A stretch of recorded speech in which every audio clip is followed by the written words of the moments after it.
the music. I am so proud of fixing the music where it faded out. I figured out how to do it. So hello, everybody. I am coming to you live from Miami. I am in Miami. I just got here less than an hour ago and had to set everything up to go live. So here I am. I am joined by Rod, who just got back from Colombia. Rod was out of the country and is back.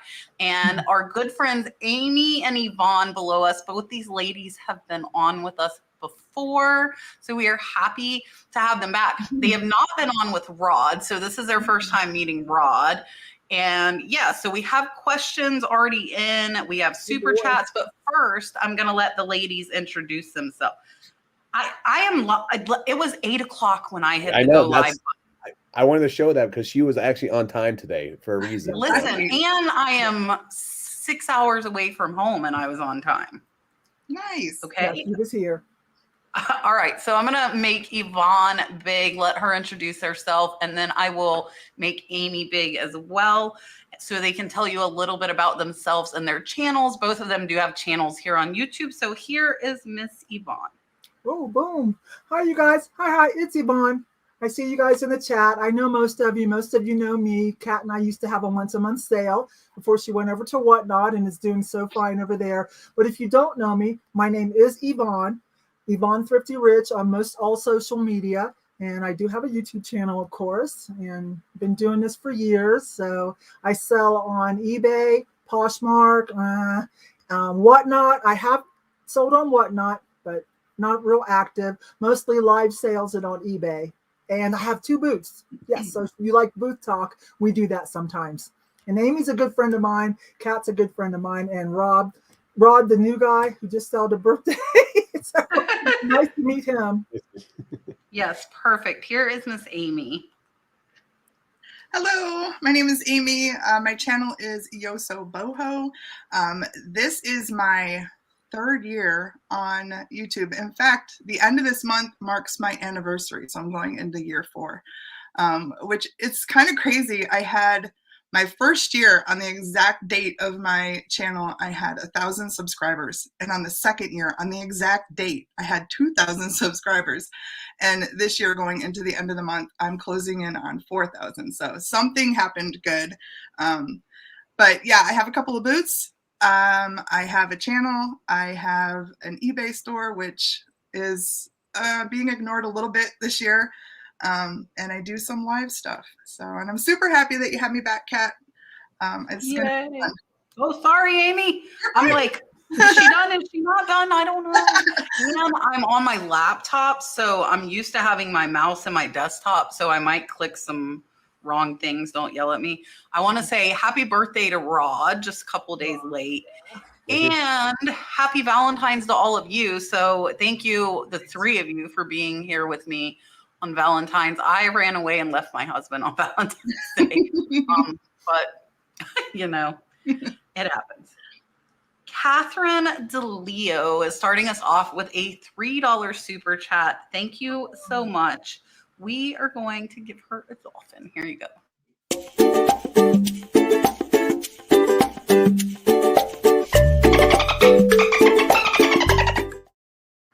Dun, dun, dun, dun. I'm going to say this a few times during the broadcast tonight. If you watch me on Whatnot, you already know that I'm doing this. So Dalton started playing soccer and his first practices were last week. And I overheard a mom asking about a scholarship to pay the fees. And they told her the last 4 had been denied. So they don't have enough funding for all the kids to play soccer who want to play soccer. So I have been raising money on Whatnot and selling stickers to support soccer because we have to ship something. And we are going to donate, or I am, all of the super chats from tonight as well as next Tuesday. And we're raising money on Whatnot till the 27th because I have to give them a check on the 28th. So practice starts March 1st, so they have to have the money. So I have pledged to put in $500 of my own, and we've raised $500 on Whatnot already, which is amazing. So we're up to $1,000, which is a team scholarship, which is good. But If you know me, I think big, and I want to do a league scholarship, which is $2,500. So I need $1,500 more dollars by the 27th of February. So all super chats, all coffees, which they do take less fees of, and the stickers over on Whatnot will all go to that. So I do want to say that. I'm not going to say it that long every time, and Richard's going to be posting in the chat, but I hate to see these kids out there playing and then they can't afford to actually pay to get the uniform and all that stuff. So Mr. John Moore with More Income is first up. He says, what is a common thing you see resellers doing incorrectly and how can we fix it? Most common thing, new resellers are we talking about? Not realizing right off the bat to get your inventory some kind of organization system in case you love it and you want to grow, and to keep and an organization for all your receipts and stuff, and be very open-minded to maybe getting a tax consultant, someone to do those taxes for you. I would say the worst thing to do is watch somebody else and try and learn from somebody else unless they are doing things right. So I watch a lot of people watching some of the big channels, and those people have established audiences. So, they're looking at things that they're picking up and they think that they can sell them just as easily. And it's not always the case. The best thing to do is to learn sell-through rate and understand eBay and pick up things smartly and not just buy, what you see other people buying. Yeah, I think sell-through rate's a big thing for a lot of people because especially when you're new, and this is me many, many years ago too, is you look up something, look for comps on an item, and you see one item sold for $40, and that was just a one-off item that someone may just have needed, and then you look, there's 100 listed, for half that price. So the sell-through rate's probably one of the biggest things I say for a lot of people that they really need to understand. Having a really good inventory system, because not starting at waiting to set your inventory system too late is a big thing. Because I always tell people, as long as you fill up one tote of items, start your inventory system at that point in time, because after that, it's going to be a pain in the butt to try to find items, especially when you start buying in bulk or coming across a massive amount of items. The worst thing you can do is hurt your stores by selling items and you can't find them, and then they have to cancel and issue refunds. Yeah, I think they brought up 2 points I probably would, which is checking the sell-through rate, not buying just what you like, because what you like isn't necessarily what everybody else likes. Organization's key, but also separate your business and personal early on. Even if it's not a business checking account, get a separate checking account so that you can really keep track of, like, if you're funding the business in the beginning, which is most likely, you can, keep track of how much you're putting in, as well as everything that's going out. I think that is super important. I muted myself, but I didn't hide myself. So we got 2 $19.99 super chats for soccer. Rescue and Resell said, I'm a sports mom, 100%. Here you go, Dalton. Thank you so much. It will help his team and help the kids. I obviously have got Dalton's portion of it, but they need new goals, and there were, I think, 4 or 5 kids that couldn't afford it on his team. And then Yvon just sent $10, and I'm going to give a combined super chat. And Vicky sent, can you click on Vicky's and then Yvonne's, and we'll do Vicky said, let's do this, y'all. Yes, I'm excited because I don't raise money for stuff very often, but we have had some amazing results when we did.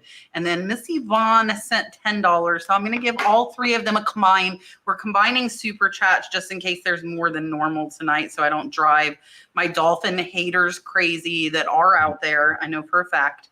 Got a comment last live. All right, here is your dolphin. Thank you, ladies, so much.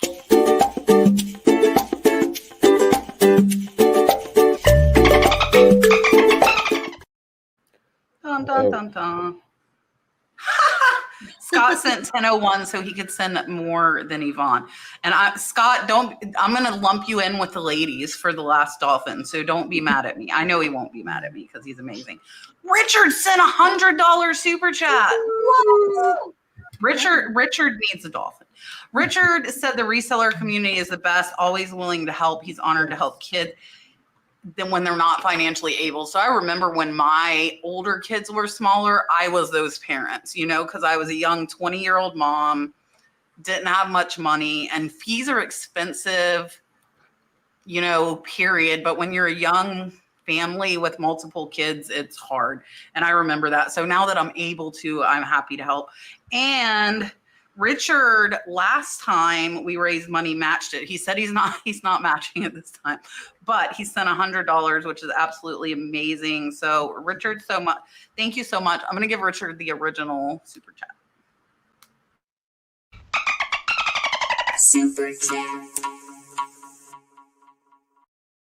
Super chat. I luckily I'm in a corner room, so I actually have glass walls in front of both sides of me, so people won't randomly hear dolphins. Michelle sent a $5 super chat. I don't even have a pen because I'm not at home. Me and my pen addict self didn't even bring a pen.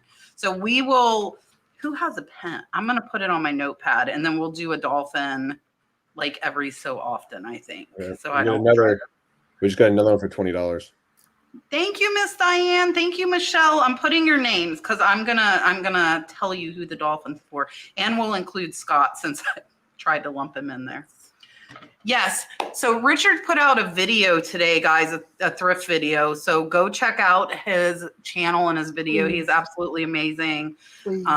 He has been helping me moderate these chats for years, literally. Since before I had 1,000 subscribers. So definitely check Richard out. All right. Miss Sue wants to know if you have a large framed art piece, what is the best place to get a box? I might have to pass on this because that's one of the reasons why I got a booth, which led to 2 booths because it's so much fun, is I wanted to sell this cool art that I would find for such great prices. So I went and got a second booth just to do artwork. So that's kind of how I handle that. So I know they might have an answer, so let me pass it along. Yeah, the art that I don't hoard, I like to sell in my booth, but in the past I have shipped and I have a good relationship with my UPS store. Anything that I have that's big or heavy or weird that I don't trust myself with, they help me out there. I usually take stuff over there and they'll actually quote it out for me so I know what I'm, putting as a shipping cost. So here's a good shipping hack for everybody. Go to the dollar store and buy pool noodles. Mm-hmm. You can actually cut the pool noodles in half, slice them, and they fit for anything from picture frames, from comic book slabs. I use them all the time, especially anything that's breakable. They do work really, really well. You can reach out to your local art stores. A lot of them do ship to clients. So a lot of them do have boxes and will help in that process. Also, UPS or FedEx store will actually pack and ship it for you for a small fee. So, I mean, that might be a better option for you instead of going through the hassle of trying to do it yourself and breaking it. But that would be my best option for you. Yeah, so U-Haul sells TV moving boxes. Those are excellent for large framed art pieces. They're called TV boxes. If you have a U-Haul near you, I don't have one that carries them. So I actually buy them off Amazon. I keep 3 different sizes of TV boxes. And what I do is watch for the Amazon warehouse clearance deals. And then I get them discounted because the outer box is dinged or something ridiculous. And when I see them on clearance, I will grab them. And then the box that the boxes come in is also a great box for the TV boxes. But with art, it should be pretty valuable because the boxes cost about $10 each. So keep that in mind. If you're buying a box specifically for it, it's going to be about $10. So it does run pretty high. Fish Chick Finds, $20 super chat. I'm adding you to the list. And Marcia Red Cardinal Treasures is nice enough. She is, We got another one too. Hold on. Why? I can't type. Can somebody? Dalton's playing soccer this year. Mm-hmm. No Yes. doubt. Yes. Okay. So Bayou Bell And Marsha's keeping track of the dollar amount. I'm keeping track of names for the next super chat. Who was the one right before it, Rod? There you go. Put it on the screen. Just Chick Finds. Okay. Thank you. And then here's the one. Yeah, yeah, definitely. Like I said, I hate to hear that they can't afford it. So Marsha will keep track of the dollar amount for me. I'm going to keep track of names and then give you guys a group dolphin. Thank you so much. I greatly appreciate it. Oh, I like that. Said, has anyone listed an item without promoting it? She listed an item last week, or he, I don't know if it's she or he, and my listing couldn't be found for 2 days. I then promoted at 3%. The listing showed up right away. What are your thoughts? Yeah, that sounds sketchy, doesn't it?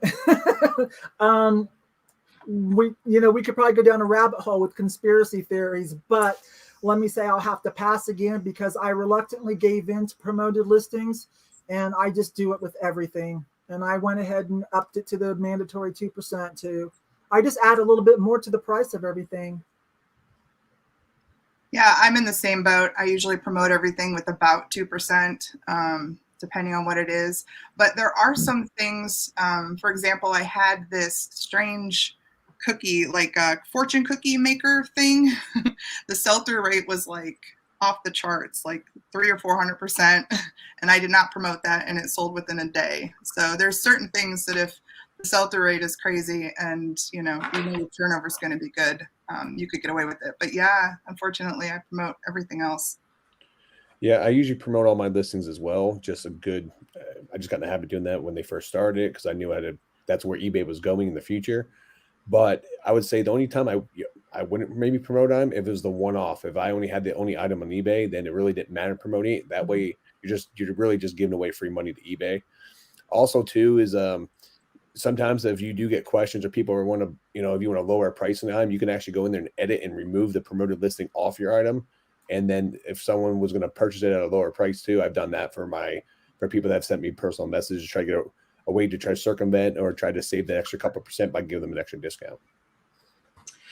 Yeah, and my thought would be maybe it's an oversaturated item, and there are a lot of them, so it would be further down the pages if a lot of people are promoting.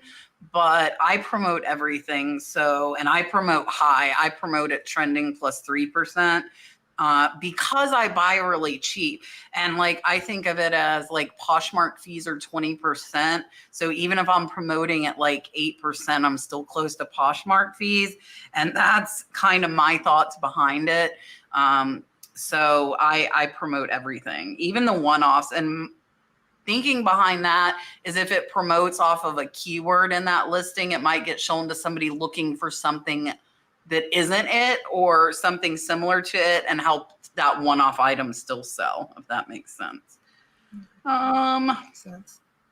Catherine DeLeo said, I mailed a $100 item, medium flat rate. It arrived broken. How difficult will it be to get my money back from the post office? Well, I can tell you a few years ago it would have been not hard at all. But something changed, a couple years ago or a year and a half, and now they're like, being really, I don't want to cuss, being really hard with this, crunchy with this. And they want like the customer to bring it in. Like, I don't want to bother my customers like that. So could be a little more difficult now, but try to get pictures from your buyer, et cetera, et cetera. I won't say everything. I'll let everyone else fill in the blanks of that stuff. But because I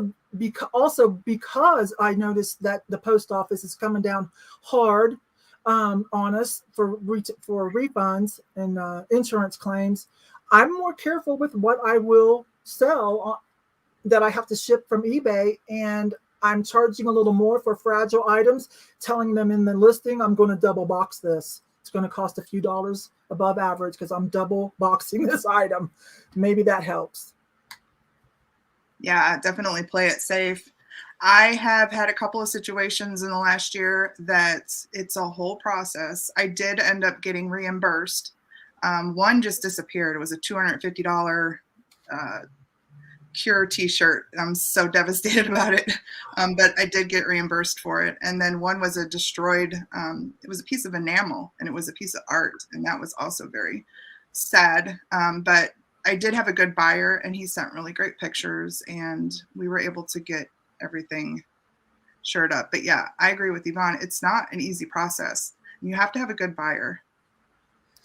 Yeah, I mean, before you can just submit it and you get it and stuff like that, I think they have a tier system, to be honest with you, because if it saves under $100 or $150, I haven't had any issues, but over a certain price point, they will require you to bring the box in, bring the pictures of the damaged item in, bring the stuff that they pack the box with. So I think it really comes down to the actual price point of the item and where their cutoff is. So I don't know exactly, it doesn't say on their website what exactly their cutoff is when they use the require the extra additional requirements. But yeah, I mean, I just normally just file it online and sometimes they just mail you a check and you're good to go. Yeah, and then the question for that is your buyer going to be willing to bring the item, including all of the pieces and the box and packing material, to the post office? Some of them are not so nice, as I think most of us probably know if you've been doing this any length of time. I had a buyer, and this was before COVID, when they did approve most of them, they sent her to 4 different post offices trying to get the authorized person, and we never got the money back. So for me, I don't even file anymore because I feel like it's almost impossible. The only reason I get the insurance is because if they lose it, it's like automatic, you get the money. But if it's damaged, it is a fight. Now, unfortunately. Add one thing to that too is, for me personally, if I have to ship anything that's over like $200 or $300, I go through FedEx or UPS, not through the Postal Service, because I actually had more problems through the Postal Service than I did through UPS and FedEx. So a good rule of thumb is I would, anything at high dollar value, try to go through a different shipping site instead of the United States Postal Service. That's a good idea. Yeah, for sure. Dee Dee wants to know if we can give ideas for messages to potential buyers when sending them an offer. So do you use just the standard, get this item at a great price, or do you have something you add on when you send that to them? I think I'm only guessing, judging by when I get offers, that it's eBay kind of adds some of their own default advertising, promoting, marketing stuff on there. So normally I don't say anything back unless it's one of my viewers that's buying something from eBay. You know, I'm giving them a special deal, so I'm gonna say, I'm gonna say, hey, hey Julie, hi.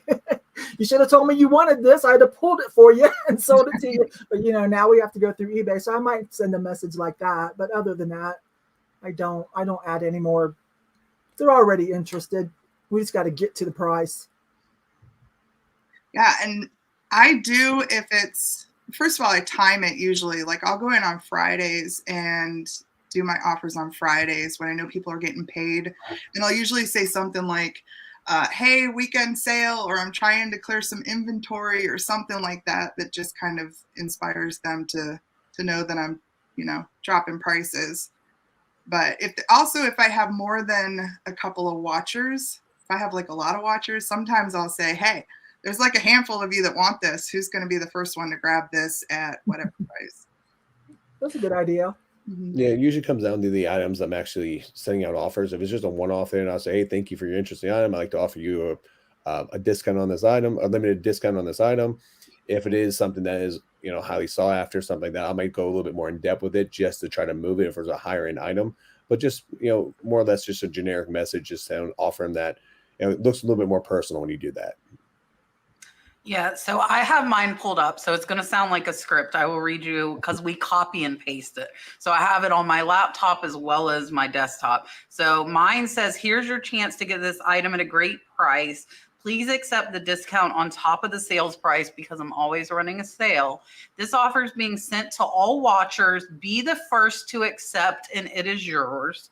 Thank you for your business. So I'm trying to let them know it's going out to more than one person. You have to be the first to get it. I want to drive that like incentive for them to grab that offer. So that is why I word it like that. And that's mine exactly. And we just copy and paste it to everybody. If you've watched or looked at any of my items, you know, like it's the same, it's been the same message for a long time.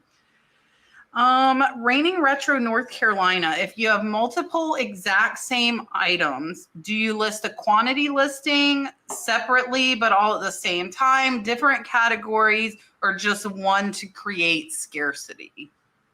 That's a good question, and it is something to consider. And I've done everything you just said.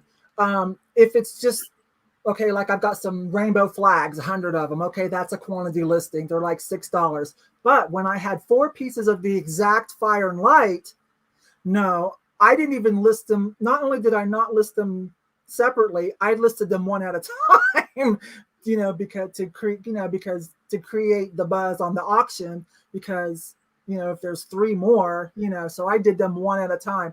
So that's definitely, all those are great considerations. Definitely. Ditto, everything she just said. If you've got something that's scarce and you've got more than one of them, yeah, I would definitely list them separately and get your best dollar out of it. Also, too, to add to that, if I do the same thing that she just said, pretty much across the board. But if you do have an item that is very rare or scarcity to it, you can actually, and you're the only one on eBay, you can actually set the market price by listing it high.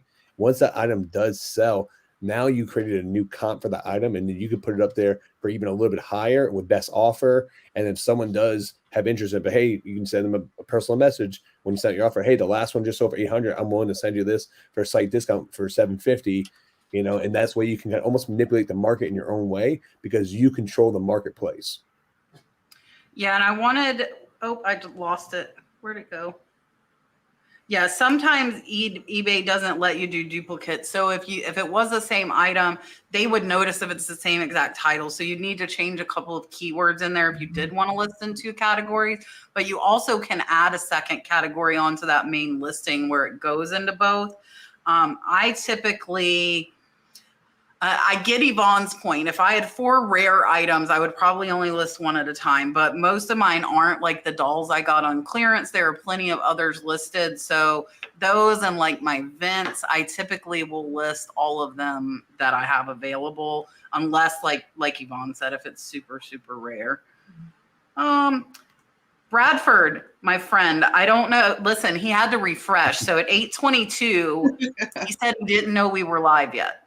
So I was on time the one time, and you didn't refresh your screen. So it's your fault.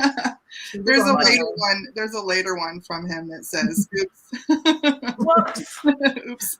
I was on time. And I had to drive 6 hours. I was like, oh man, if there was like a couple more traffic delays, I would have been coming live from my phone, which I had to do once when Julian was a co-host. It was kind of interesting. I figured out how to give dolphins from my phone and everything, but it's not a fun thing to do.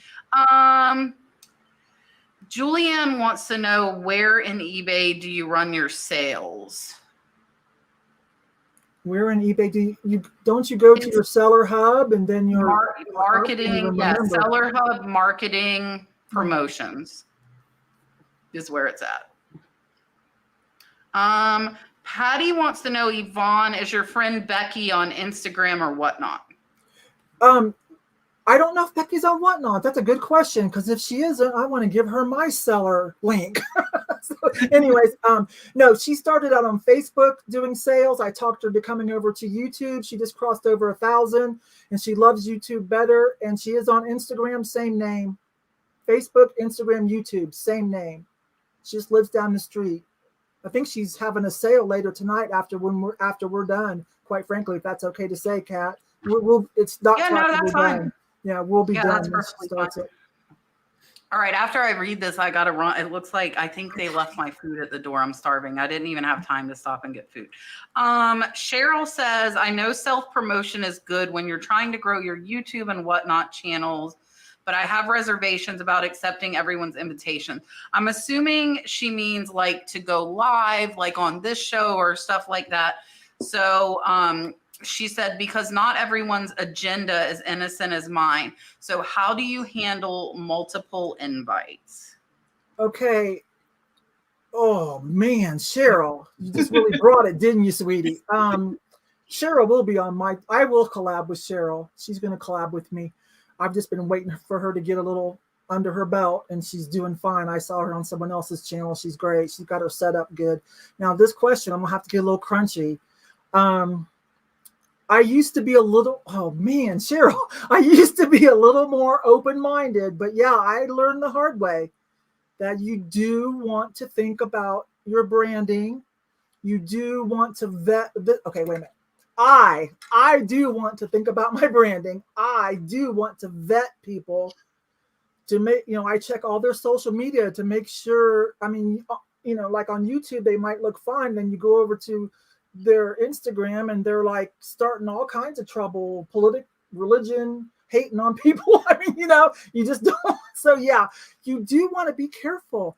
Now, I will say when you're new, it is a little harder to get some of the bigger channels to give you a little, you do kind of have to work your way up, in my opinion, stick with channels that are just a little above you and then work your way up as you grow.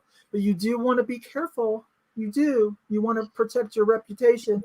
And then to get super crunchy, and this is unfortunate, but this is the truth. And I'm a player in this too. Oh man, this is forthcoming. There are some people that if you are on their channel a lot, you probably can't be on mine. There, I said it. I'm going to be quiet now. Amy, will you take over and lighten this up? I'm going to unmute to laugh just for like 2 seconds. I'm shoving my mouth full of fries right now. So I'm going to mute back, but that was hilarious. Okay. I'm sure Kat knows exactly what I'm trying to mumble about without sounding too hateful. Because I don't want to sound negative, but that was a real question, an important one. So here's the thing. I come from over 25 years of marketing and advertising background. Branding is like somewhere in my DNA now, I think. So I was very cautious coming in. All of this has been kind of a surprise in general. And then people reaching out was something that also worried me, Cheryl, because I was like, I don't know you. I don't know if I want to attach my brand to you. I am at the center of the brand, so I am attaching myself to whoever I'm working with. It's really hard, especially when you want to grow a channel and you don't know how to grow at the beginning.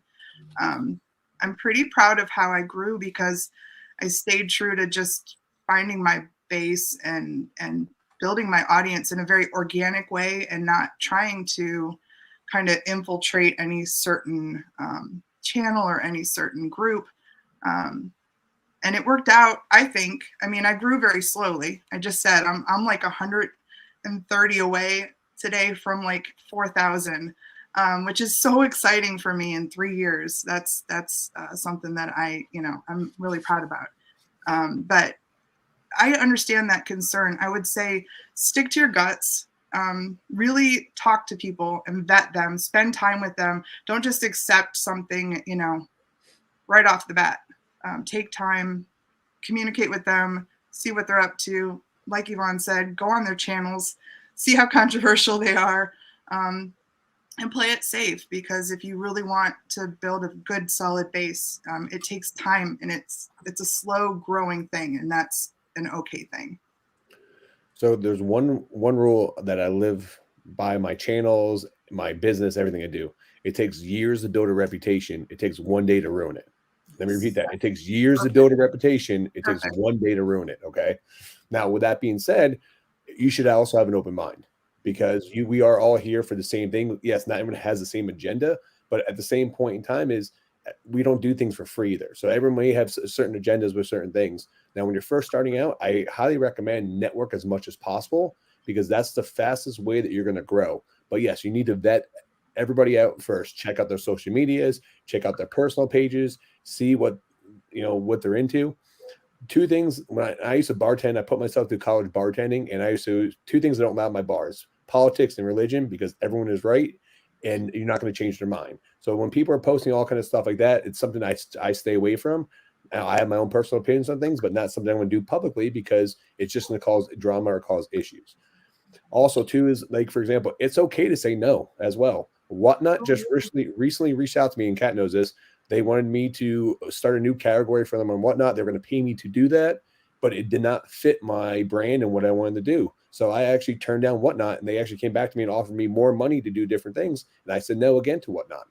So it's okay to say no to them. It's okay to say no to the big companies, because if they're going to want you the first time around, that doesn't stop them from wanting you down the line as well. Also, too, is the best thing I tell you to do is branch out to and do local meetups, meet these people in person, look for networking events. I actually got on the show. Me and Kat had no interaction prior to us going to the Prison and Profits event. I met her there. We had some brief interactions. I sent her a thank you follow-up message on Instagram, just saying thank you for nice meeting you and stuff like that. We started chatting.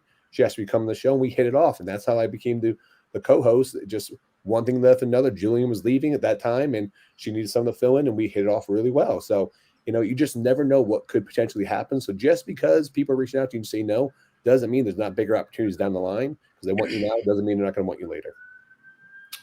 Yeah, so I will say in the beginning of my channel, I pretty much accepted every invite. Like, I'm not going to lie, because I wanted to get my name out there. I wanted to grow. And then looking back, some of them I probably shouldn't have. I was associating with people that I do not any longer associate with, that were really, really negative. And I'm not naming names or anything, but I'm very, very positive. I'm very upbeat. I think people should be like the 5-year-old saying, if you can't say anything nice, don't say anything at all. And I was going on with people that do not live by that philosophy. We're bad-mouthing other people. And I wish I had never connected myself with them. I think I have successfully unconnected myself with them, but I wish I never had. So looking back, I agree with what everybody said. Like, I should have held my horses a little bit as far as growing and been a little more selective to who I was having on this show. And I am more picky now about who comes on here, as well as whose show I was going on. And I agree with everything they said. Like I said, I watched some people's lives that had wanted me to come on, and they were on there bad-mouthing other YouTubers. And it was not a nice scenario. And those are the shows that I would not go on. And then there are some, and what works for you doesn't work for everyone else. A lot of reselling YouTubers have trivia nights. I know Fatbird Finds does their, what's it called? Flippin' and sippin'. Flippin' and sippin'. They play games. I am not a game person, guys. I'm pretty serious. So I know me on one of the playing games would not work. It just wouldn't work because it's not me. So I think you need to see, even though I love them and I do go in the audience sometimes, that's not something I would partake in. And I probably shouldn't be as serious as I always am. But so trivia night, stuff like that is just not my thing. So I wouldn't go on every single one if it's not something you would like and enjoy.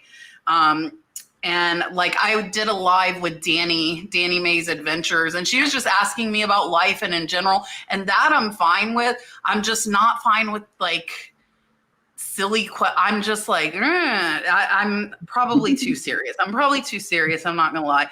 But so that being said, though, if they're a good person and you check it out, I would go on as many of them as you can until you grow. As long as they're a good person, they match with your brand.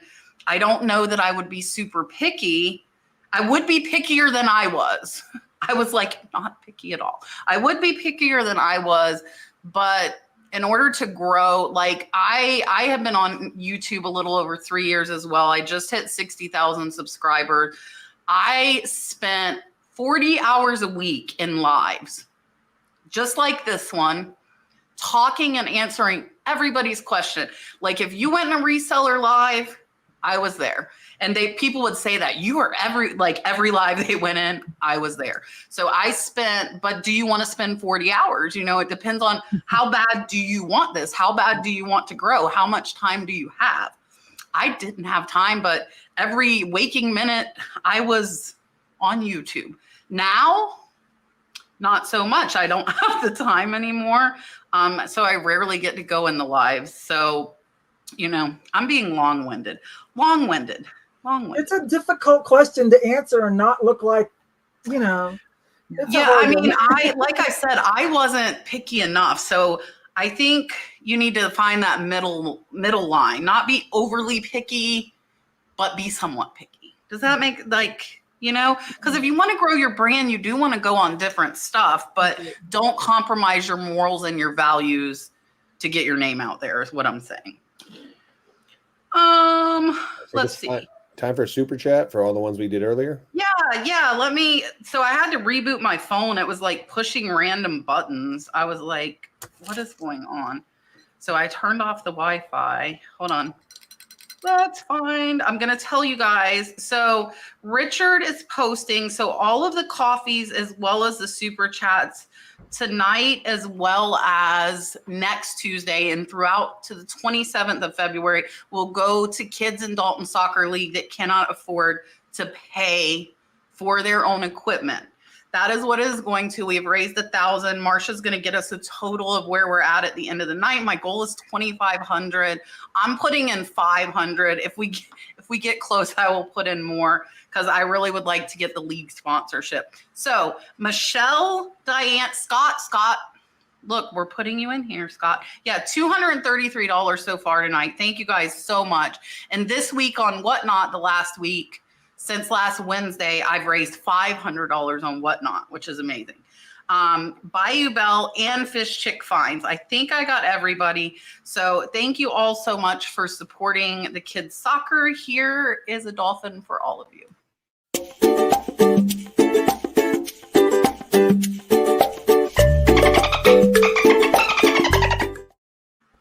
Dun, dun, dun, dun. It's so weird. Like I'm used to like the big desktop screen and I have like my little bitty laptop. Rose Auguste says, after you buy a bulk lot, what is your step-by-step plan of action? I have very rarely bought large bulk lots. I have friends that do that, like Lindy, who, if you guys watch Lindy Glenn, she graduated from YouTube and eBay to buying bulk lots and now opened up a store. So she has a good strategy. I have bought jewelry. So I guess I can say that my strategy for my jewelry lots is to go live with you all, throw it all right here with my second jewelry cam.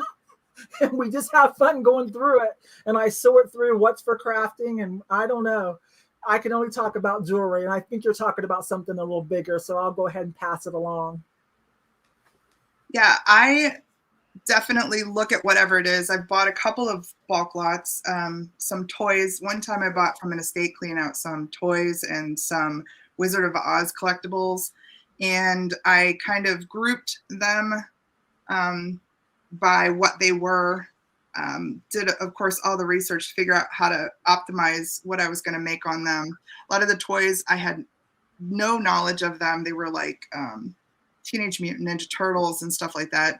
But I figured if I set them on auction that they would probably get the most because somebody would recognize what they were. So I just kind of went in and, formulated a plan based on what it was. If I buy like a lot out of because if you go to an auction, like a live auction, and you end up with stuff that you don't need, I will actually hit the dumpster before I even enter the house. Like clean off anything that's not worth cleaning or is, not of good quality. Get rid of it. Don't bother with it. And then I do have the booths. So if I have some lower dollar items, they can be kind of skimmed off then and priced for the booth. But if you're talking like about eBay and online sales, do the work, do the research, and try and figure out like how to get the most money out of whatever it is that you're purchasing. So if you guys watch my YouTube channel, you see I actually do buy bulk lots, a lot of stuff sometimes. And I have some couple videos coming up where I bought a Disney lot that was sitting in stores for 27 years. I got 14 totes of items.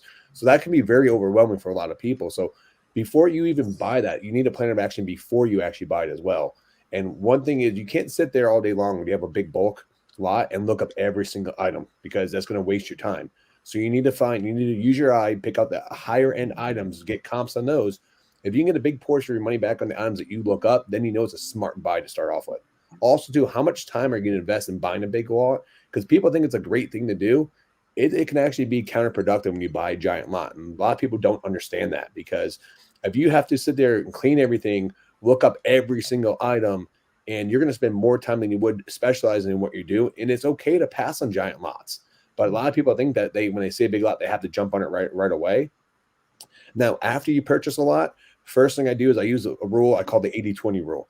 I need to get 80% of my money back from 20% of the items. So what I do is I pick out the items I know are going to get back my money as soon as possible and get those listed first and foremost before I list anything else. That is the most important thing, because you need to be liquid. You need to have those liquid funds to, if another lot pops up the next day, you want to be able to have those funds in place to buy the next lot. So that's the biggest thing. Also, too, list like items. So if you have, say, and I specialize in a lot of toys and other things. So let's just say I buy a lot of giant toys, and some are like Marvel characters, other are Ninja Turtles, Resellers. I'm going to, maybe take out all the Marvel characters first, because they're going to be, when I look them up, I can get similar comp ideas on those items. So, and then focus on batching those in smaller batches. And then that way you can blow it through it real fast. But that would probably be the best thing to do. And then items that aren't really worth your time, bulk those at the very end. You can bulk those in lots together and just sell off mini lots. Or another thing is, too, is if you have a local seller, or if you're in part of other groups, you can actually cherry pick the items out there, get your money back, and then sell that lot off maybe for half of what you paid for, and just move that inventory. A lot of people don't think like that as well. Yeah, so for me, Rod's process and everything he said is great. For me, the first thing I do, and I buy a lot of lots as well, the first thing that I do is I have started pulling the stuff that I don't feel is worth listing, and I give it away. So I get it out of there, so I'm not storing stuff that isn't worth listing. So that's the first thing I do, because if you're buying really big lots, you're going to have quite a few. And I feel like the more experience you get, you'll get a little bit pickier. Like I talked about it last week, like I don't want to pack $20 giant breakables. It's just not worth the time. It's not worth the money. So that would be stuff I would give away. And I do exactly what Rod does. I'm going to list the higher dollar items because I want my money back on my buy. That's the first thing I want. So the most expensive things are getting listed first, and then I will go from there. But I think getting it organized, making sure you have the room for it, and not letting stuff that's not worth sitting take up space that's valuable. That's a big thing. So you really need to decide what's worth it, what's not. Okay, we had 2 super chats come in that I saw. Oh, 3 now. So Phyllis sent a $10 super chat, and then we'll do a group dolphin again here in a little bit. And then Chant said she needs to stop shopping. A lot of us, that's a hard thing as a reseller. It is hard sometimes to stop shopping. And then Rocks to Be Me sent a $9.99 super chat and said, I so appreciate all the great advice from all the resellers. I binged from these live. And I too was one of those soccer moms. So it's really different being a 20-year-old soccer mom and being a 40-year-old soccer mom who is at a much better place in life than I was when I was 20. So I understand those parents. I could be parents to those parents. I have a 23 and a 21-year-old. And when I was my daughter's age, I was married with 2 kids. And I think of that and I'm like, oh my God, like it scares me because I couldn't picture that. But I was married with 2 kids at 21 years old. And, so yeah, I will give you guys a group dolphin here in a little bit so I don't drive everybody crazy. Reigning Retro North Carolina, we talked a little bit about promoted listings before, but can we all say again, what percent do we promote at? Do we do trending or a base percent? So what do we each do for promotions? Okay, so my opinion, I went down kicking and screaming about promoted listings, considered it a money grab back then with the other person in charge. But you have to play and by the rules in somebody's sandbox, right? If you want to be successful. So I use all their bells and whistles, but I'm still a little salty about it. But I do just the 2%. I ignore eBay's suggestions on trending, and I super ignore their suggestions on how I should price my item. So that's me, you guys. Yeah, I never pay attention to what they say to price things at. I am also 2%, although sometimes I will up that percentage if it's a little competitive and I want to be sure that I'm at the top of the list. But yeah, 2%. So I'm a minimum of 2%. I do go above it sometimes depending on the items, but a good way to stand out too is if you have really high quality photos and your listing stands out, you don't have to always present it higher because your picture is going to pop. Just like scrolling through Instagram, you're going to stop to see what's a good photo or something like that. So always keep that in mind as well. Now I know Kat has a completely different answer to this. And well, it's more of what I'm doing is working. So I do trending plus 3%.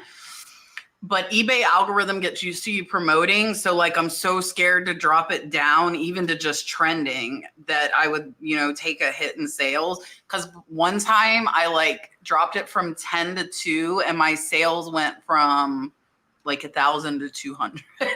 They kind of slapped my hand. So I'm really scared to drop it again.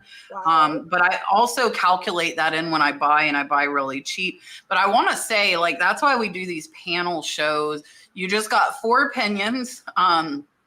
Amy and Yvon are close to the same, but you really need to figure out what works for you and what works for your business. Because I know people with successful eBay businesses that don't promote at all, but they have really popular stuff. They have good sell through. I have a lot of one-off. I have a lot of long tail. And so for me, I think it makes sense. And I like that you don't pay unless it sells. I think we're at like 60% are selling promoted. So just because you promote it doesn't mean it's going to sell promoted. It's not always going to sell promoted. But you got to really decide for yourself. And I would just caution to be careful if you dive in and say promote at 10%. Don't go cutting that off to 2. You need to like slowly taper it down, or they will smack your hand. I learned that the hard way. Miss Patty wants to know, Amy, are you on Whatnot? All right. So I thought this might come up. Yeah, I got in real quick right away because I love the idea of Whatnot. And then I just sat back and watched everybody else and tried to determine what the timing was. And I was paying real close attention to the auction laws because I'm in Ohio, and our governor had a bill for auction rules, and you have to have a license to be an auctioneer if you are auctioning, and it's an auction site. So I was kind of waiting to see, and I'm glad that I did because that went into law in September, and now I've done all the research. I'm considering still doing it, but I'm going to need an auctioneer's license. So I have to do the schooling and 80 hours of schooling. That's what it is here in Florida too. Yeah. And I did research, and as of right now, according to my research, Florida, as long as you're not selling for somebody else or like you're selling in the state, you are okay. That might change very, very soon. So I'm looking into possibly just going ahead and doing the schooling and getting licensed as well. Yeah. Just so when that does, because it is when, it's not if. When that does come down, I will be prepared for that. Lala's Mercantile sent a $4.99 super chat and said, "You help us all so much. Thank you. You are so welcome." I'm going to throw you into my group super chat. I wanted to put up to, where did it go? Scott said something and I really wanted to put it up. Here it is. So Scott said the beauty in having your own business is that you can build it to suit you. Okay. Some people only do fast selling. Some people do more longer tail. Most of mine is longer tail. I have space. I have multiple sheds. You might live in an apartment in New York and have 200 square feet. Then you should sell little jewelry pieces. You really have to tailor it to your lifestyle, what you are doing. And nothing that any of us say is a hard, like a steadfast rule. Nothing. You know, you have to tailor it to your business and what you want to do. So there's no right answer to any of these questions. We're all sharing with you how we run our businesses, if that makes sense. So Scott said that excellently. Rating Retro, North Carolina, Yvonne and Amy. I've had a booth for a year, plus I just opened 2 more in different locations. Do you guys have any tips about booths? Oh gosh, that's a whole show. We've done a booth talk. Amy, you were there. Probably need to schedule another one now that the holidays are over. I agree. You guys, that's a lot. Raining, what is her name? What's Raining's name? Does anybody know? I don't know. Okay, Raining. That's a lot of conversation, but I can tell you, me personally, I adore it. I love it for so many different reasons. I love the drag and drop of items you don't want to ship. I love meeting all the people in my community. I have made so many great friends from the other dealers. It's just so much fun. Now, do I make as much money there? Not yet. It's only been about 3 years since I dove back into that. But if you don't mind self-promotion, I think we'll get Amy and Kathy and somebody else together, and we'll do another booth talk really soon, because we did that. We answered questions for like 2 hours. So I don't think, because Kat doesn't do a booth. I don't do a booth. I mean, we'll come over here and do it if Kat wants us to, if she wants to host the booth talk. But yeah, so it's a lot. But yeah, and I'd say if you already have a booth for a year, I mean, you've got an idea. If you've done it for a year and you're opening up 2 more in different locations, then you've probably done your homework. I would say, as far as tips, think about it like you would with anything else that you're selling. You got to think about your market. You got to think about what sells. If you've got different locations, you're going to find different things are going to sell in different locations. And it's all a lot of kind of A/B testing, you know, and it's nice if you have different locations, because you'll be able to kind of move stuff around. It didn't sell there. I have 2 booths in the same location and it's amazing. I'll pick something up from this one and I'll put it in this one, and it was sitting over there for 6 months and it sells over there in a week. So it's, you know, Yvonne's right. There's a lot, and I'd love to have another conversation about it, because I'm still learning after a couple of years. We have another booth question too, ladies, right after that one. okay. Miss Sue said, booth related, what do you guys say is the best way to find a shop that has booth openings, and what is the average size of a small booth? The average size of a small booth, it really depends. It really does. Like one market I was at, you could rent just a wall. You could rent a case if you just wanted to start with a case. That's how I got in, because a booth wasn't available.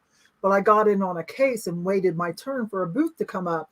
What I did is I just said, take off the doors. I don't want locked case right now. Just take off the doors. That's what they did. And it varies by location. I can tell you where I am at currently, prime spots are about $240 a square foot. Cheaper in the warehouse. Prime spot meaning corners, buy some awesome antique dealer. But in the warehouse, where it's more garage sale and flea market, it's a lot cheaper and a little bit more lax on the rules. What else? Let's see. Oh, and now how to find one. And a good market's going to cost you a little more than other ones, okay? So check out all of them, because just because one's a little cheaper doesn't mean that might not be the best choice. Do they have the traffic? Now, there's lots more, but let me give Amy a time to talk too. She can fill in a few things. But yeah, Amy, let's book another booth talk real quick. Yeah, for sure. You know, if you opened up your own brick and mortar location, you do your homework. So it might be a place that has a ton of openings, and that may not be a good sign. The turnover might not be good. There might be management issues. Talk to the vendors. That's my number one piece of advice. Talk to the other people that are there. Understand what you're getting into, because like with my booths, you're paying commission, you're paying fees on if they're using credit cards, you're working a day, you know, if you have a booth, if you have 2 booths, you're working 2 days. Like, know all of that going in and know what the work is, because that should all be calculated when you're trying to figure out what you're going to make. And it's a lot. So the average size of the booths in my vendor mall, and I am in a pretty big mall, which means lots of competition, so that's a whole different conversation, but is 10 by 10. That's the single booth size. Yeah, and some people are saying Thank you, Amy. Thank you so much. Some people are saying too, Marty said she's in a shop where you can even rent like a little shelf. Yep. So you can rent like tiny pieces. Mm-hmm. Any antique mall within an hour of me has over 50 people on the waiting list. So that is one of the main reasons. And I'm not like, who did we talk about this with? If I set up a booth, it would be like the junky one that you have to dig through because I have like no sense of style. And it would just be a hot mess. Best, though. Oh, it was Sunny because Sunny and Mikey were talking about their booth. So yeah,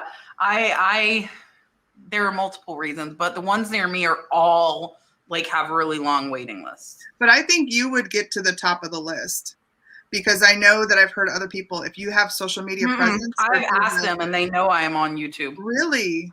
Yep. I really shouldn't say it out loud too much, but that's how I got in above a few other people. Yeah. I really shouldn't say that out loud. Like the shop owner knows and was happy I did a video there, but that did not help with that discussion. Wow. Did not I've help actually at all. graduated to taking over their Instagram and they're going to do their that's YouTube. awesome. So sometimes it can help, but don't be braggy about it. Like, listen, no. properly. And I actually didn't find stuff there, so I didn't even want to go do another video because it was mostly priced too high for me to make a profit. So there wasn't a point in going back really. So yeah, Vicky, I know a lot of people answered this to you in the chat, but I'm in Miami. I'm in a hotel room in Miami. I drove down today. I got here about an hour before the show started. And why I'm in Miami, I'm not telling you guys until tomorrow night or Thursday. So some people know. The people on the panel know, and some of my close friends know what I'm doing. But it is a secret until tomorrow night or Thursday. And my daughter picked this. I have to say, and my daughter never watches the live, so she didn't really care. But my daughter picked, I was like, just book me a hotel room. And she said, Mom, this is the best hotel. I'm at a loft, a Marriott, a loft. And this is a very, very nice hotel room. It's very, very nice. And like I came in and like they texted me, hey, it's the front desk. Like they had asked for my phone number. How's your room? We just want to make sure everything's okay. And I asked them like if DoorDash delivers. That's how I got my food. Like soon as I like was in the room 5 minutes, they're texting to make sure everything's okay. So I'm impressed with a loft hotels. So Rose says to lot or not to lot. That is the question. So when and how often do you lot items?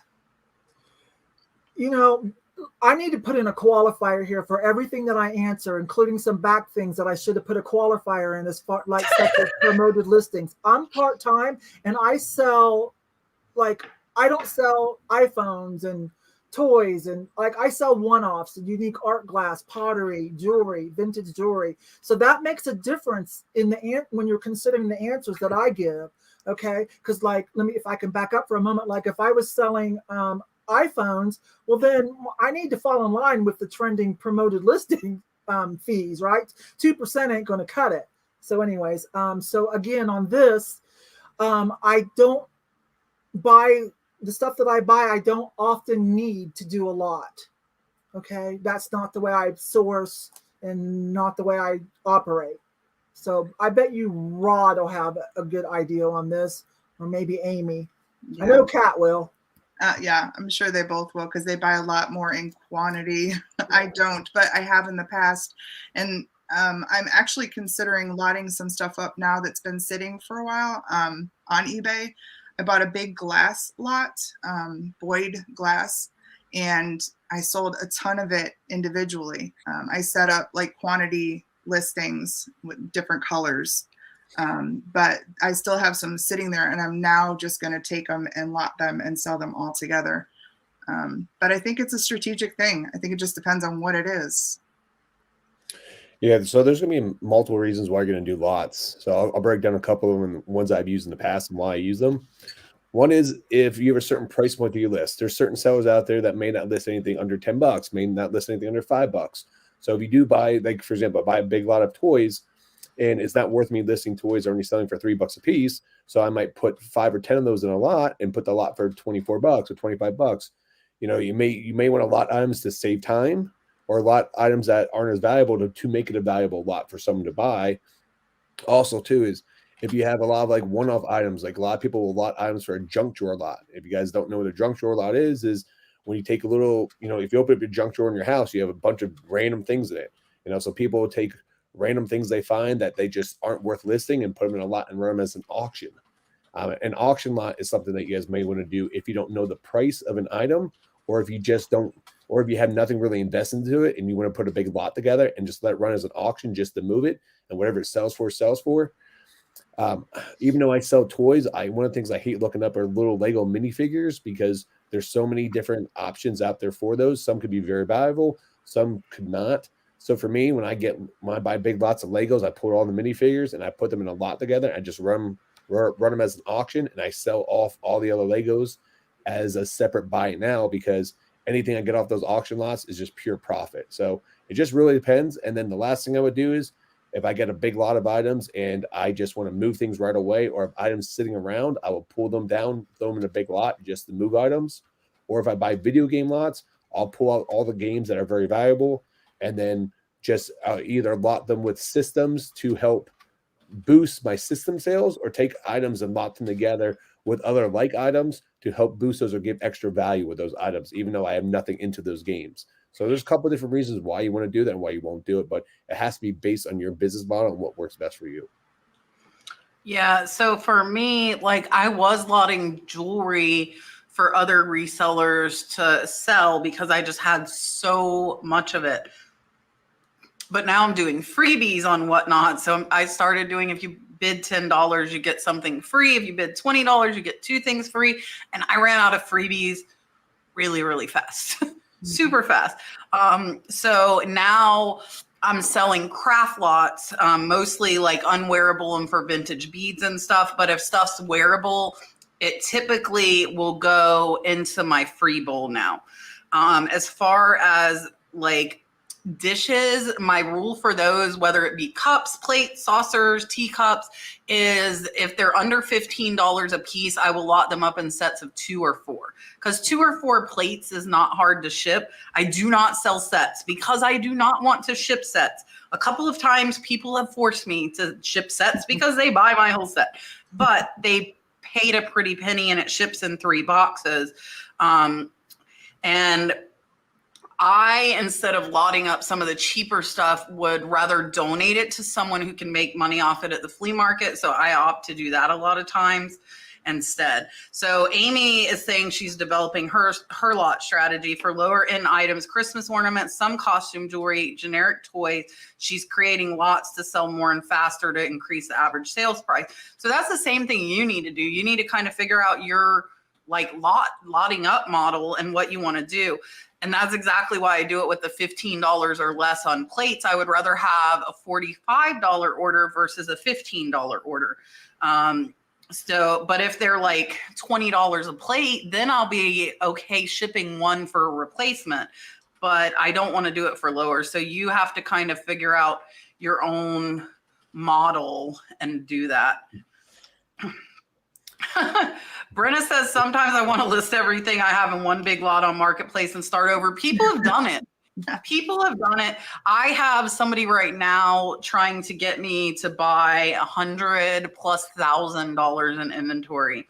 And I love him, and I'm not going to say the price that he has offered me, but if I spend that amount of money, I want to handpick stuff. Mm-hmm. I don't want to get somebody else's good with bad. So if you're watching this, it would have to be a lot less for me to take all of somebody's inventory. And it honestly, it's a low ball what I would accept to pay and take all of it. Because it's almost like you're doing them a service by taking all of their inventory, good and bad.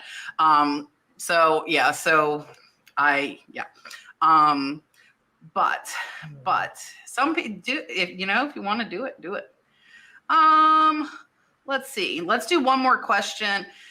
Where is Kat? Where in the world is Kat? Kat is in Miami.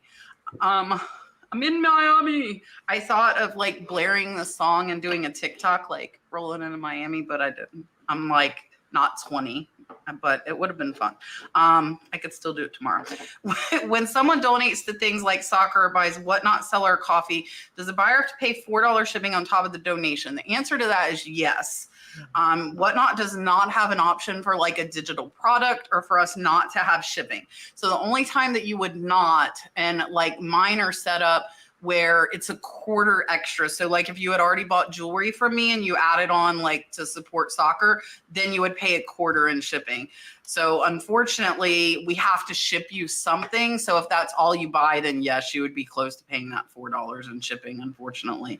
Now, if you do it on like buymeacoffee.com, then there's no shipping. Or if you send a super chat, there's no shipping. But on Whatnot, we are required to ship you something. So I've just been shipping my stickers. Selena wants to know, and I think somebody else asked this as well. I think it was Ms. Vicky. So same question. Has anyone else's sales been slow lately? Does she say, does it specify a platform? No. Only, and I think it'd be good to answer like for everything, honestly. I'll answer for eBay, but I need to put in a qualifier.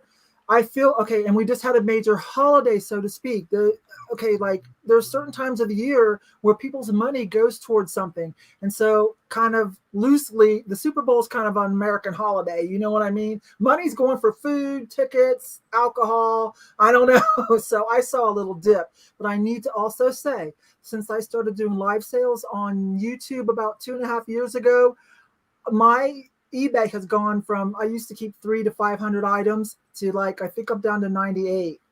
Okay. But again, one more thing, but guess what? I hadn't listed anything in like 8 months, but I threw up 3 things the other day and they got like one of them already sold. So, I don't know what to say. I'm not a good, I guess as long as you're listing, you can still have sales, and depends on what you're selling apparently. But we did just kind of have a major holiday. So I noticed a dip at the booth. Now it's picked back up yesterday for Valentine's, but I noticed, was it Sunday? I think I sold 1 thing out of the booth. Yeah. I have those, that option of multi-platforms too. In the booth, I did a sale right after the holidays. So it was like trying to entice people to stop and shop in my booth, cut through the competition. And then at the very end of January, I went in and just overhauled everything because that's, going to help sell. And it has increased sales just because, I changed out a bunch of stuff. eBay did dip, but like Yvon, I have not been extremely diligent with eBay. I'm about to get extremely diligent with eBay because some of my other things that I do some freelance marketing and website work. That's kind of falling off. So I can, as a reseller, just, up my activity on listing, and that's going to happen. So I'm hoping that there's not a downtrend continuing through February and March. I want to get some good sales happening over there.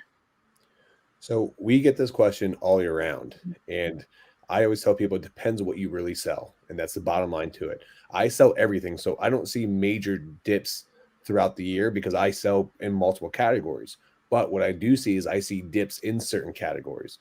And I'll give you an example. Like around the holidays, you're going to see a boost in toys, video game stuff, things and those things. After the holidays, I might not sell systems or video games. I'm selling accessories. So I see a big boost in like controllers or things that people didn't get for Christmas in there. Also, too, like if you sell sports stuff, baseball season starts in April. So you may see a dip in like October, November, December, but because it's going to be seasonal when that time goes around, you're going to start seeing a boost at that time of the year. So it really comes down to what you're selling. If you're selling, winter jackets, you may only sell those in the fall or the winter time, so it just comes down to what you're selling and the items that have in your store. So if you guys do see a dip, I always tell people, do a breakdown, analyze your store and see what items you're selling. Is it because of the items that you're selling in the store, or is it just certain items that you're just having a downtime of the year? That's the first step I would tell everyone. And if you are starting to see, when you analyze your store and you are starting to see you're selling items that traditionally do better in certain times of the year, you may want to branch out and maybe start selling in other different categories to fill in that void that you guys are running into. Yeah, so our eBay sales are up 6.2% over the last month. I always look when people ask us this. And that I'm happy with that because Lynn was out for a week hurt last week. And if you don't know, I really am not doing anything but sourcing for eBay anymore. I hired a full-time assistant, so she does all of the photographing, all the listings. She handles returns. If you write a message, if it's a question, it's Lynn answering you. It is not me, but she'll tell me if you guys say something about the channel so I can answer myself.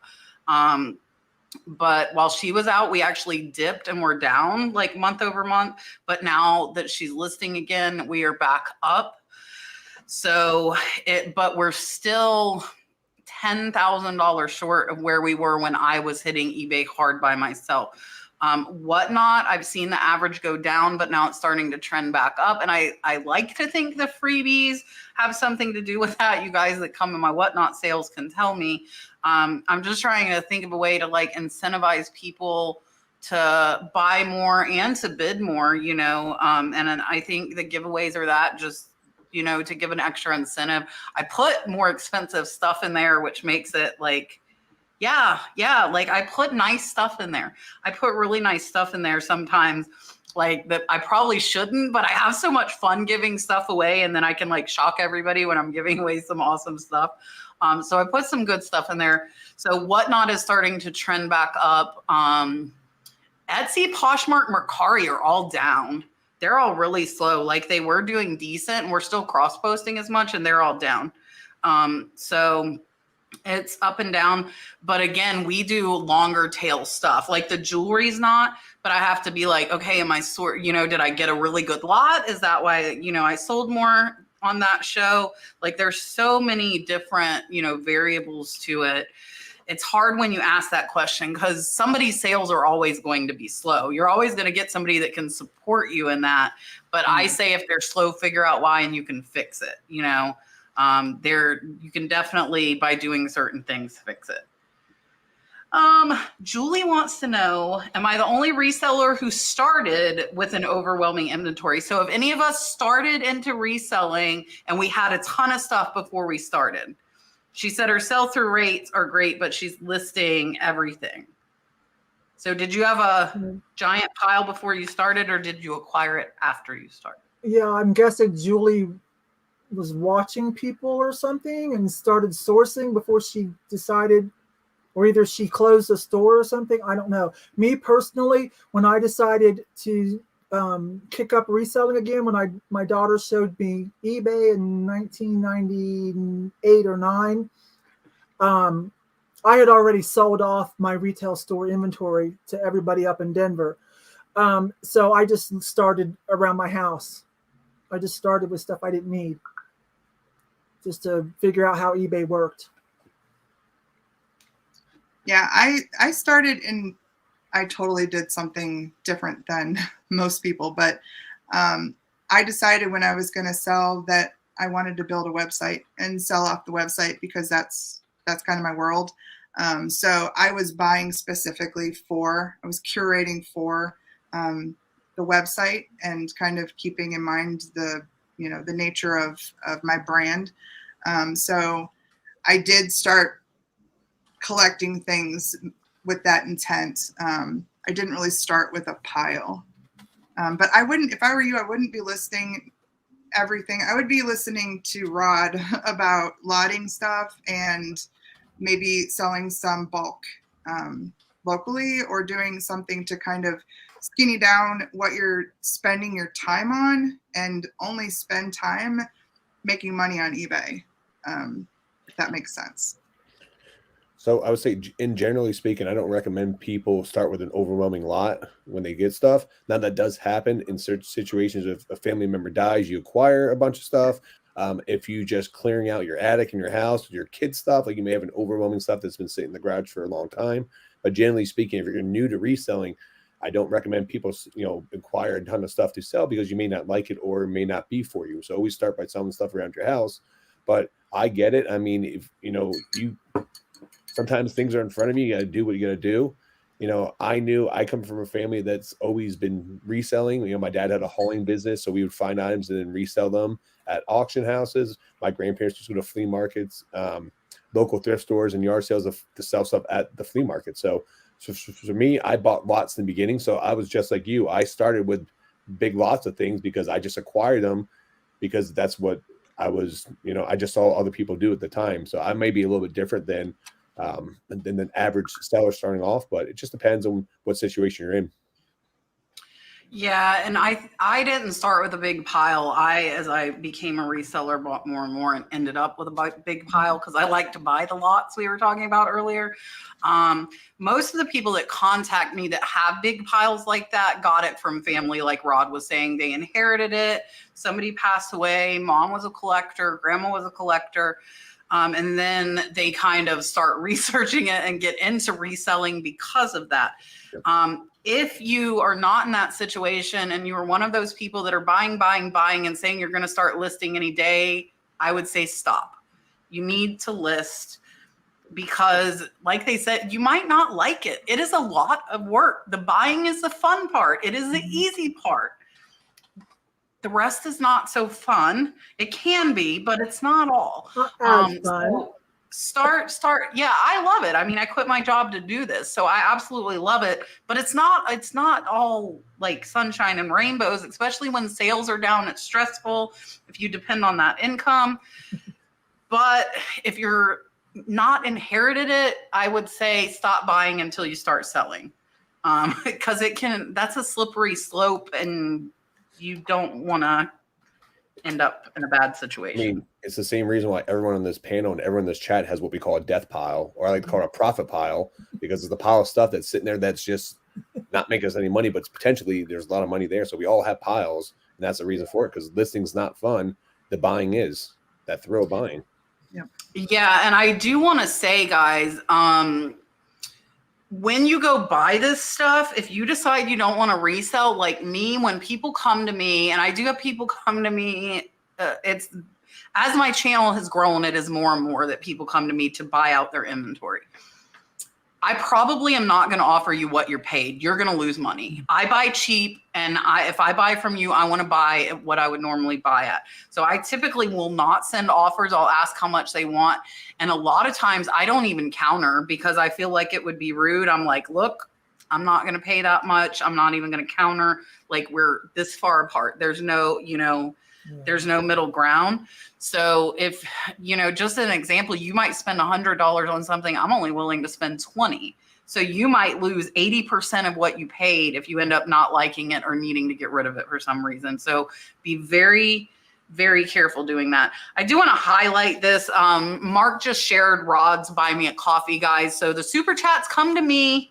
And well, this week and next week, they're going to the kids' soccer. But if you guys would like to send Rod a coffee, he is here helping. I don't pay him, so he's here free. So definitely show Rod some love. There is his coffee. Thank you, Mark, for sharing it. Patricia wants to know if we're on Poshmark, how often do we share our closet? I am on Poshmark. It's just, I went, because I always like to establish myself someplace, any place it's new. You want to establish yourself just in case it turns out to be something really good. I never really put in a lot of effort. I wasn't 100% on board with it. And since it's been sold, I'm a little iffy as well. But I am watching to see what they do with their live sales, because they are currently rolling that out as well. And that's interesting to me, depending on how much of a cut they take. But I still do have, I think I'm down to maybe 5 items. I sell something maybe once every couple months. I haven't listed it. But what I'm thinking about doing with Poshmark is, I'm a tall girl. I'm 5'11", and that's without shoes and hair. I'm thinking about niching that down super tight and making it a tall girl shop, and just put in, and that way, and then promoting it in my tall girl groups on Facebook and Instagram. I think I'm going to tinker with taking that and making it a super niche boutique. Whereas on eBay, things might get lost, but it's a little bit easier, I think, on Poshmark. So, okay, that wasn't even a question. So how often do I share my closet? Because I'm hardly ever over there, not very often. But if I'm working it, I'm going to try to share some of it every day. Now, with that being said, I'm never going to have a lot of items. When you have a lot of items, I think you're going to have to get a bot if that's even legal, if there's still bots. I don't even know. Like, and, you know, there's some controversy over whether that's even necessary, the sharing of the closet all the time. There's some controversy over that. Why is everybody giggling? Am I talking too much? No. Why is Kat? I hope she was giggling. Listen, Sunny does that too. Like, you're talking and then you're like, oh, that wasn't the question. Sunny Las Vegas did the same thing last week. I'm like, Sunny, I don't think that's what they asked. And then he had to like answer the other question. Okay. So that's why I was I thought maybe I was being too long-winded. It's just that sometimes my answers are a little like I need to qualify because, you know, you need to know how. No, you need to explain. Yeah. No. Yeah. So that's why I was laughing, because it made me think of last week of Sunny, like answering a totally different question. That's me, rabbit hole. I am not on Poshmark, but I'm going to take this opportunity to show off my necklace because I got this on Kat's last week's whatnot. This is silver and black onyx. So if y'all are, we did sterling. Thursday and Friday are sterling. Thursday and Friday this week are sterling, and I have some amazing sterling herringbone braided, like high. Yeah, I love that. It's so big too. Oh my gosh. Amy got a great. How much did you get it for? You got it for a good price. Well, I got one freebie, so that means I didn't pay more than $30, or I would have got two. So I think it was somewhere between like $25 and $30. And it's like a giant black onyx sterling. Amazing. Yeah. So if you're not checking that out, definitely do that. Yeah, I sold a brooch that I don't know if she comes in the chats.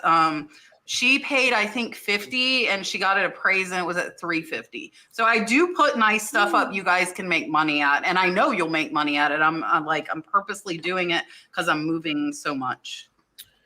Yeah, so for me, I do have a Poshmark store. It's actually my fiance's store. It's called Pick and Pretty. She has, you know, not a lot of items in there, but me and her would both go in there and share the items on a daily. It's got to the point where it just became such a pain in the butt just manually doing it.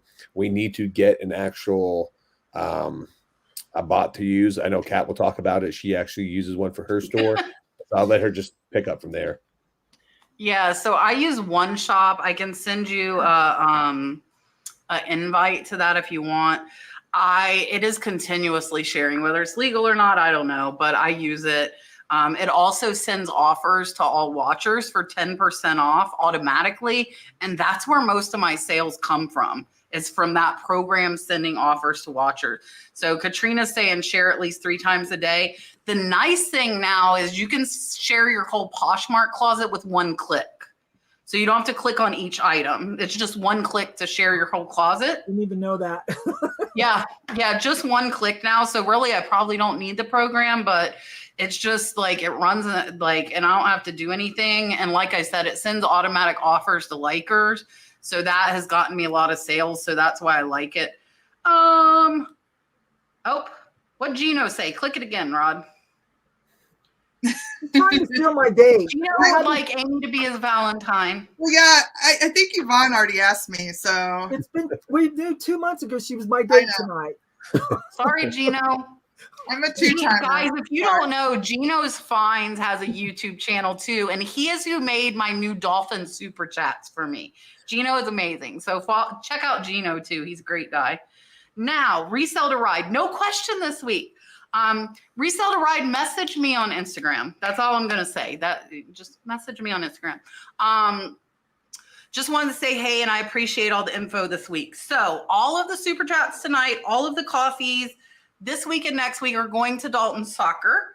Not Dalton Soccer, but the team, the kids that can't afford. So I'm going to do another group dolphin now, and we're going to give it to Resell to Ride, Miss Phyllis, Chance, and Lala Mercantile. Thank you all so much, and everybody who's donated to help the kids soccer.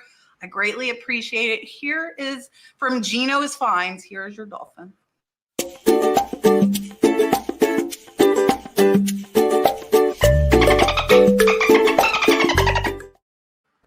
Dun, dun, dun, dun. All right. I just wanted to highlight this. This isn't a question either. More Income sold a Star Wars event exclusive Hallmark ornament for $150 a day, and he only paid $5. That's awesome. That is an amazing, amazing flip, John. Yes. Great job on that one. Miss Cheryl, how do you decide where to sell an item between listing on eBay, Poshmark, Etsy, or to sell on Whatnot? This is Whatnot, YouTube, or in a local booth. So like, how do you decide where it goes? I do that decision making when I'm buying it, because I need to know about how much is it worth, like what are the fees of where I'm going to sell it at. If it's going someplace, do I have to ship it? Am I okay with that? Does it look like I can handle it? So I kind of do that when I'm buying based on all that criteria. And plus, certain things sell better. Like I know what to bring for my YouTube sales. I know what my people like that come and see me there. I know what's going on. I'm finally getting a feel for what's going on at my booth. I can sell vintage, antiques, and American iconic is what I put it as, like my Ray Dunn, my Coke, things like that. I'm learning I can also sell some flea market items. And Poshmark, I talked about what I might do with that. Yeah, just to echo Yvonne, while I'm purchasing stuff, I have that going through my head. Number one, sell-through rate. If I look it up and it's something that is going to sell on eBay, it goes that way. But now that I have some online, YouTube sales going on, I know my audience there. So even when I'm shopping, I'm like grabbing things that I know somebody's going to want, which is unique. And then for the booth, again, I have a little bit of a cushion there because I know what I'm spending if it's very low. I might buy something that on eBay, I want to have $50 sales. Like I want higher end, high sell-through rate stuff going there because the effort's so large. And I know Kat's talked about this, but even the packaging of the thing. So I'm not going to spend even $2 on something and make $20 on something, which is 10 times my money, if it's going to require, 2 boxes and lots of packaging and a whole headache. It's just not worth it. So all those things kind of come into play. But if it's a good sell-through rate, straight to eBay, and I can kind of juggle everything else and look at what you're going to make on something. Think about that. 10 times your money or 5 times your money, depending on what you're sometimes twice your money. If you can spend $100 to make 200, like do it. But yeah, like all of that should kind of be in your head when you're purchasing. So I have a pretty straightforward policy and philosophy on this. I use comps on eBay and eBay only comps when I'm outsourcing. And the reason for that is eBay is the biggest marketplace next to Amazon that I can sell used items on. So if they have a high sell-through rate on eBay, if it is profitable on eBay, it will be profitable on all the other market platforms for me. So that rule I use for like 95% of my items. So if it is profitable on eBay, I will pick it up and I will sell it on eBay first before I sell on any other platform. But I do use List Perfectly. So the good thing about List Perfectly is if I pop it in the system, I can just cross-list it on all the platforms and be done with it. So I would say, depending on how you get your comps, this should be the first area that you look for, and then reverse engineer, go backwards. Start with the comps first. Comps are selling there, and then you can go to the other platforms. Yeah. So for me, everything except for jewelry. And sometimes I've been doing like the stuff that comes in jewelry lots. So like I get, look at Richard. Richard's going to make me not be able to talk. The little carved, don't make me cry on camera, Richard. The little like carved figurines made of like jade and stuff that come with my jewelry, I will put those on Whatnot as well.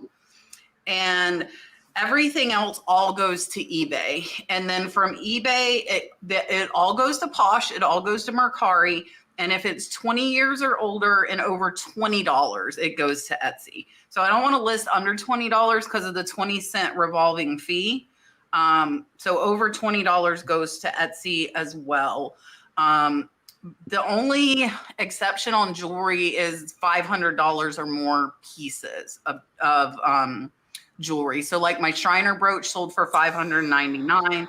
That was on eBay. I've sold pieces worth $300 and I'll start them at like $100 where there's still, like Amy said, if you could buy it for $100 and sell it for $2, so I will put some up because I know I'll sell it faster and then whoever gets it's going to have to be the one to sit and wait for that right buyer to come along. So Richard sent $100 super chat and said, I want to challenge all resellers to help. The kids are our future. He wants the new, I don't have, Gino, Richard would like a dolphin with Brad riding it. So you need like a chunky bearded guy riding a dolphin. So that's our request, Gino. So I don't have that right now. And then Amy, who is he challenged, so I'm in. Amy's there. That's a weird way to point in catty corner. Sent a $9.99 super chat as well. All right, Richard, for now you're gonna have to take Dalton riding the dolphin until Gino can make us a Brad riding a dolphin. I'll send you a picture of his face, Gino, and you can like put it on the dolphin. All right, here is a super chat dolphin for Amy and for Richard. Thank you.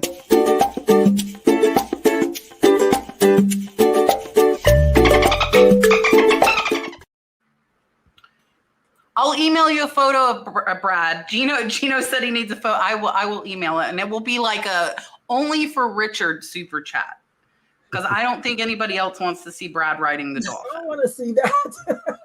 I know, that's what I'm saying. I don't think they want to see it. All right. Cheryl, that's the same question, Kat. Okay. Miss Margaret said, listen, is anyone having problems with international shipping not allowing them to print labels? I'm not selling enough on eBay right now to really be able to answer that very well, so I'll pass it along. Yeah, and I haven't sold anything international in probably a couple of months, so I haven't run into any issues yet. So when I got back from my vacation, I actually today had a bunch of items to send international, and I had no issues shipping items international. But I will say is before I left for my vacation, I was shipping everything to Kentucky through the global shipping program, and today everything went through Illinois for the new international shipping program. So they actually moved me over to the international shipping program without telling me. Yeah, and we have several international sales a day typically, and we have not had any issues at all with printing labels. Did you get moved yet, Kat? Because I know I don't think so. Everybody's so like, Lynn's been doing all the packing and shipping, so I haven't been around it much because I've been like go. But I don't think we are moved over. So I was wondering about that. What Rod said, I saw that it was going to roll out over 12 months, but they didn't even like send you any sort of. No, they don't notify you. They just change it, is what everybody's saying. Okay. It really depends on where the item's going. So before you used to ship everything to Kentucky, depending if you're like on the East Coast, go to Kentucky. Now it's going to Illinois, which is up in the Midwest, which is their central shipping location. So that's when I saw my packages today. The labels actually were going to Illinois to be shipped out instead of Kentucky, which everything prior to that was going to Kentucky. Yeah. All right. Next, Mr. Richard wants to know, is it worth ending listings and relisting? I say yes. I do that every once in a while when I've got a couple high-end glass items that should have already sold. And so sometimes I'll go end it and move the photos around so it looks different to somebody and maybe, change the price $1 or $2, something. I say there are situations when I think it's a good idea.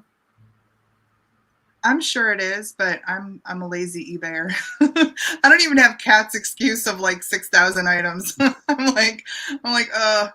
I do sometimes go in if I'm just kind of looking through my listed, and I'll change something in maybe a keyword or or I'll change, like I noticed the photos didn't go in the right order. I'm like, oh, that's the photo that's been showing. And so I'll pull a photo forward. But I don't do a lot of like ending listings.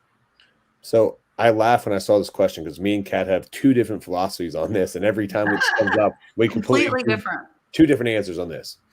So for me, I think it's very beneficial. And the reason why is I have a target market between like 3 to 5 months. So any items are over, I don't keep items on eBay more than 5 months.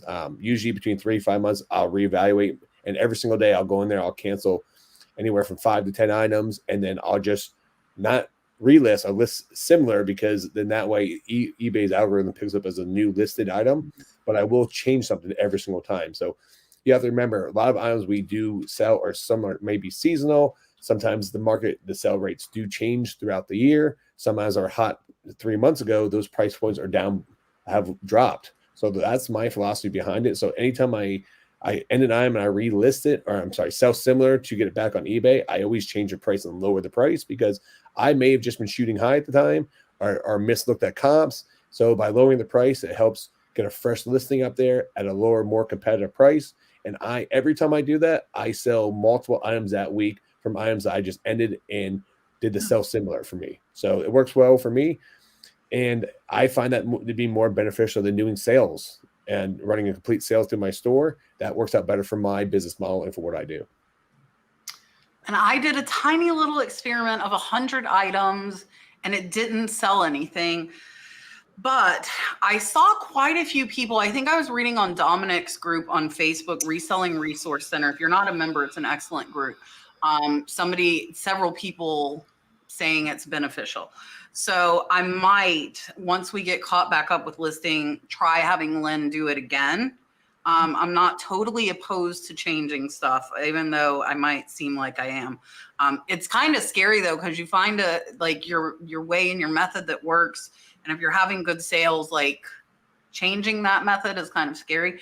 But I'm not completely opposed to trying it again. But I don't think that it is. I want to add something to that before we move on. Because I forgot to say this. This is the reason why, because I personally, you guys know I work on a smiley face collection. So I've got notifications. I've got save this search where I want immediate notifications when certain items are listed so I can hop on it. So my added thinking is, when I take something that I think should have sold, or it's a high dollar thing, I don't know, I'm doing something wrong, or it's just a long tail item. Let's just say that, if I relisted as a fresh listing, if anybody did have a notification, Scandinavian pink glass, they're going to get a message from eBay. Okay, that's all. Yeah, I would also add to that too. So actually, what I said about when I run sales in my store, I don't get a lot of sales when I do those. But when I end an item, sell similar, I get a lot more watchers on those items, which then I can send them a personal message with an offer directly to them. And that's how I get a lot of my sales. So you may, yes, by ending the item and doing sell similar, so you may not get a lot of sales for it. You will increase your watchers on the item, which gives you a direct market to actually message them personally and send them a direct offer. So it at the end of the day, and it will boost, more people watch your item, will boost in the algorithm as well. All right. Cheryl said, I'd want to know how busy they are, like if there's theft, what security is like. And I think you should ask those questions, right? Like, do you ladies ask the boost those questions? I'm pretty sure that's what she's referring to. Again, there's so much to discuss about a booth. You can go back and watch the one Amy, who was it with us, Amy? Kate, all that bug, and Kathy. You can go back and watch that one, and then we'll book another one pretty quick, okay? And since the holidays are over, and tell you guys how that went, because there's really a lot, but those are all things you want to know. I would take up too much of this time. To go over everything you need to know. Yvonne and Amy, if you guys book a booth talk, just tell me and I'll share it on my community feed so everybody can see it. Just send it to me and then I'll post it. Jay Pickett sent a $10 super chat and said, I have many watchers on eBay. My price is competitive based on other listings on many products. I've sent 10% offers that don't turn into sales. What is the best way to turn them into sales? Oh gosh, I wish we had time just to do a store review real quick. I don't mean to be negative, but it could just come down to what are you selling? Maybe it's just something, I hate saying this out loud. Oh my gosh, it's something nobody wants. I don't know, because it sounds like you're doing all the right things. The only other thing I could think of that might help you, this is off the wall, but you can cross-post things over to Pinterest, because Google search does pick up Pinterest ads. Maybe that will help you promote it, and it's free. I don't know what else to say. Maybe book a store review with Kat. Are you still doing those in your membership? Yeah, and it's actually oh, I didn't post today. I'm glad you said that. I need to post today. It's actually this Thursday. This Thursday. Oh crap. So my Sterling sale will be during the day Thursday. Man, this might I have too much going on. Yeah, Thursday night at 7 p.m. Eastern Standard Time are store reviews if you're a $1.99 channel member or up. And so you'll get your store reviewed, plus you'll get to watch everybody else's store reviewed, which will help you as well. Yeah, that's a great idea. I would also say if you have a ton of watchers, oftentimes I see that with people who have higher priced items in a category. Like it's a lot of people who also have that item that are listed with you that are watching to see if yours sells. So that might be something that you're seeing. But if you've got it competitively priced and you also have it promoted, yeah, I don't know. It's a good idea. Maybe you should join Kat on Thursday night.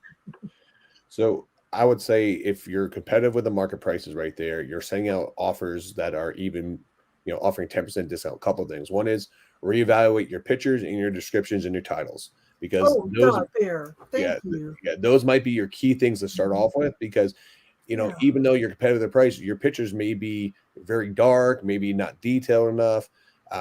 That's the first thing I always tell a lot of people that I work with when I do some one-on-ones with them is take a look at your pictures, descriptions, and titles. That's always might be the big point there. Also, too, is sending a 10% offer on an item that's $9.99 is not that big of a discount. Mm-hmm. Sending a 10% off on an item that's $1,000 is a huge discount.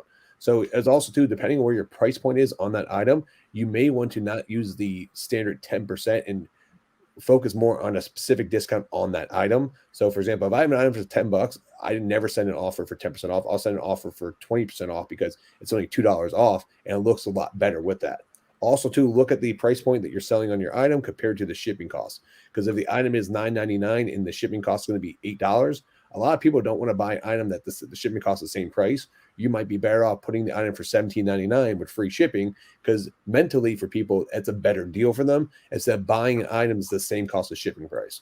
So that's the 4 things I would take a look at for you. Break it down one by one and reevaluate your situation through those. And also how long the items are listed on eBay. If that item is competitive price and listed on eBay for 5-6 months, you need to end that listing so similar, because people that have in their listings, like she mentioned about certain, they add to a certain watch list. And there's 2 ways people search. They search by items ending that day and items newly listed that day.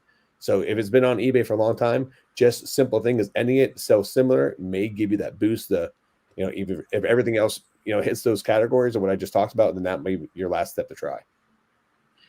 Yeah, and I agree with what everybody else said. I would say, so I send 10% off. Look at how long they've been listed. But unlike Rod says end and sell similar, I say if it's been listed that long, you should be sending them a higher % off, because I send 10% off if it's 3 months or less. Once it goes over 3 months, it goes to 15%. Once it goes over a year, it goes to 20%, and over 6 months goes to 20%, and over a year goes to 30%. So I think having a blanket 10% off is not the best way to go. If you I'll tell you right now, if you send me a 10% offer off, I'm going to decline it. It's not enough for me as a buyer. Yeah. Now, if you send me 20, I'm going to pay attention. And if I get one of those 30%, I'm probably going to buy it. Just as a buyer's end, like people that send me 5%, I think it's a joke. Just again, as a buyer, not as a seller. I'm like, no, that's not appealing to me at all. So that's why I run my sales higher too, because I think 10% isn't enough for most people. That's how I feel. I am going to answer this because I think this could get into kind of political. So Kathy's asking, does the Ohio law include auctions on eBay? The answer to that is yes.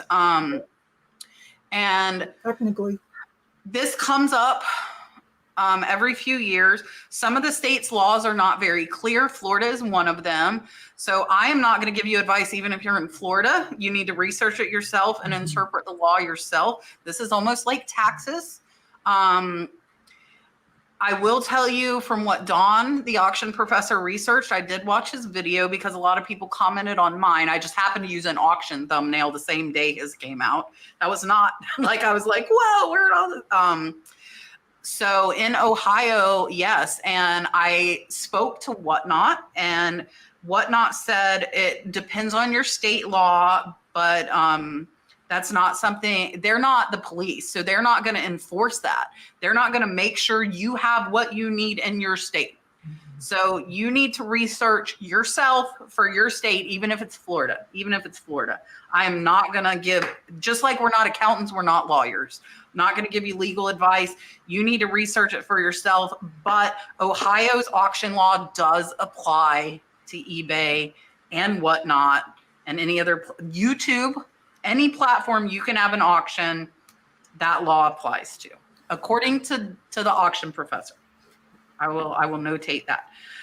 Richard says, has anyone, have you noticed a correlation with a decline in your sales with eBay changing all of their stuff? Right now, I'm not qualified to answer that for reasons that I shared earlier, but I can tell you historically, the answer is always yes. So some of their major changes really very seldom go smoothly. So I'm just saying historically, yes, that's a high probability, but they usually get the kinks worked out. Yeah, I'm going to pass this question to the big guns up there with the big stores. So the answer for me is going to be yes. And the best way to, the analogy I like to use is if you have something that uses AI, artificial intelligence, when they first do an update or something, it has to learn the process and learn the new updates and changes. Once it learns it, it gets a groove on, and then it goes, moves forward and does well. So anytime eBay does an update across the board, I see a lot of people that complain about sales. And I just think is that they do an update, they may run some glitches. If you guys look at eBay's website, I started selling eBay in 1999. That website has not changed in all these years. So they're in the back end. There's probably a lot of kinks and a lot of glitches they run into because they use the same antiquated website they've used from day one. So when they do these updates, I just think they're fine tuning things, and then once they change things, then it's back to normal. But yeah, unfortunately, it always happens right before the fourth quarter and right before spring. And a lot of people get upset because fourth quarter is when everyone gets the big boost in sales. Yeah. And I totally agree 100% with what Rod said. I'm going to pull a Julian, what he said. Selena said, question for me. Have I heard from the List Perfectly ladies about the Canada integration? I have not, but I have this week talked with Clara, the co-founder of List Perfectly. And I don't know if this is supposed to be a secret. They might beat me. I'm going to be speaking at their event in Phoenix, Arizona at the end of June. So if you have not got the List Perfectly newsletter, I think it's June 27th, 28th, and 29th. It is going to be a learning one. So I will be speaking at that. I don't know if I'm supposed to leak that. So I will be in Phoenix, Arizona speaking. And sorry, Trish and Clara and Doug, if I wasn't supposed to tell anybody. I don't know. So yeah. But I will try and remember to ask them, or sometimes they do watch it back. So List Perfectly, if you watch this back, let us know.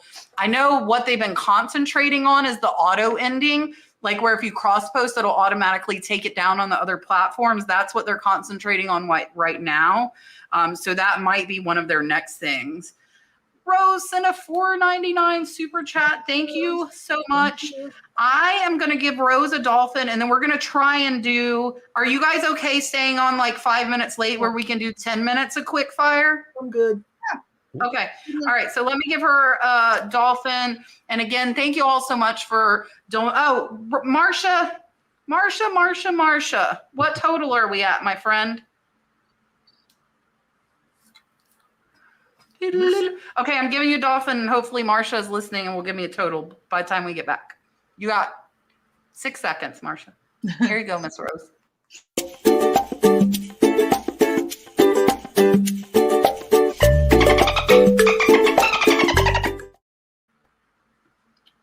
I didn't get a total. I know we were at 255, and then Richard donated another 100, so that's 355. We're probably close to $400 if I have to guess. Is she telling us in the chat? 403. 403. Yay! I was thinking we were pushing 400. Yeah, I kind of been watching it. Miss Lisa sent a $5 super chat and said, watch your listings. eBay changed my price, promotion, item weight, deleted pics. Before I post, I triple check. Yeah, so when you list on the computer, if you scroll down, it'll erase your weight. It's super annoying. I know there are still some glitches with that new listing one on the computer, so definitely be careful. Lisa, I'm saving your super chat to the end because I want to try and do a really, really quick fire round. Okay. Yvonne, I'm going to tell you like I told Sunny. No, try really fast. Okay, here we go. I'm going to answer this real quick. Halen Vintage, does it have to be unpromoted so long before they won't take their fee? Yes, 30 days. If they click on your listing, even if you end promoted, you will be charged the fee if it's within 30 days. Okay. What are other ways to ship overseas than the global shipping program? Do it yourself. Fill out the forms if necessary. Do it yourself, but it's a risk in my opinion. Yeah, I when I'm on eBay, I use their global shipping, which is now international or whatever they change it to. Yeah, I use eBay's global shipping program because it protects me as a buyer. It protects me as a seller and protects the buyer. But if you want to do it yourself, just go through Pirate Ship. It'd be a lot easier for you, and they'll walk you through the steps. Yeah, I was going to say Pirate Ship as well. Pokemon Dennis, I'm getting reselling fatigue. I don't have a problem buying items. I still seem to make it to garage sales and thrift stores, but listing and photos has had me in a rut. How do I get out of this funk? Yes, that's a problem for all of us. So just a real quick off the top of my head answer, look at your bills or look at your I want list, things you want. And maybe that incoming money that you can go earn will motivate you. I think you have to make it habit. I'm talking to myself just as much as you with that. Amen, sister. I would tell you the best way to do this. One is going to be batch all your items by listing and by photos, do them in sections, but also to make buying a reward. So you cannot go out and source unless you have taken photos and listed all your items. It's the best way to motivate yourself to go out and buy more items. Oh, that's hardcore, Rod. I did that. So I said I didn't do that. But what I said is if I was going to go to the thrift store, it had to be listed the same day. So that A, made me be pickier, and B, made me buy less. And I said, if I'm going to the store, it will all be listed by tonight or I don't get it. And I stuck to that. And that worked. So yeah, you can do like your, in kindergarten, a little risk, like reward for good behavior, being listing and photographing. You just gotta make yourself. Sometimes it's hard. Because he said, get out. I wanted to answer this too. I forgot. I started and didn't. Julie, I don't know if you're still here. So if the buyer buys shipping that's insured, why do they not go to the post office? So it is not their responsibility. It is yours as the seller to get the item to them safely, which means if they tell you they don't want to go to the post office, you're going to have to just refund them at the post office. You cannot make them. Like if I got something and it was broken, you asked me to go to the post office, I'd probably tell you where to go. I'm not going to lie. I would be a difficult buyer. I'd be like, no, like you didn't, unless it was really damaged and I knew it was the post office, I would be like, you didn't package it properly. I'm not taking my time to go to the post office. And I know I sound like a right now, but no, because I'm so busy. I don't have time to go to the post office. That might be why they buy online. They don't want to go out. Exactly. I don't want to leave my house. Kat, just to add to that though, if you mess with them that they have to send you pictures, stuff like that through that, and they file a claim on eBay and the buyer refuses to do that, you can contact eBay. You'll have a paper trail in eBay showing that they refuse to do that. And eBay will potentially side with you or actually issue a refund to the buyer and let you keep your money as well. So, but they have to provide pictures. They're not required to go to the post office. Correct. Now they can't claim it's broken, not send pictures. That's a big no-go. Yes. Yeah. But you have to hope that your buyer is an understanding buyer and will go to the post office. I don't buy breakables, by the way. So you don't have to worry about me getting your broke stuff. Sean wants to know, can you sell pocket knives on eBay, and how old does the buyer have to be? Oh, wow. Want me Hi, to grab Sean, by the this? way. Hi, sweetie. I think you can, but I don't know. Let me pass that along. I've never sold one. I think you can, though. I'm So passing it too. I've never sold one. I've sold knives on eBay.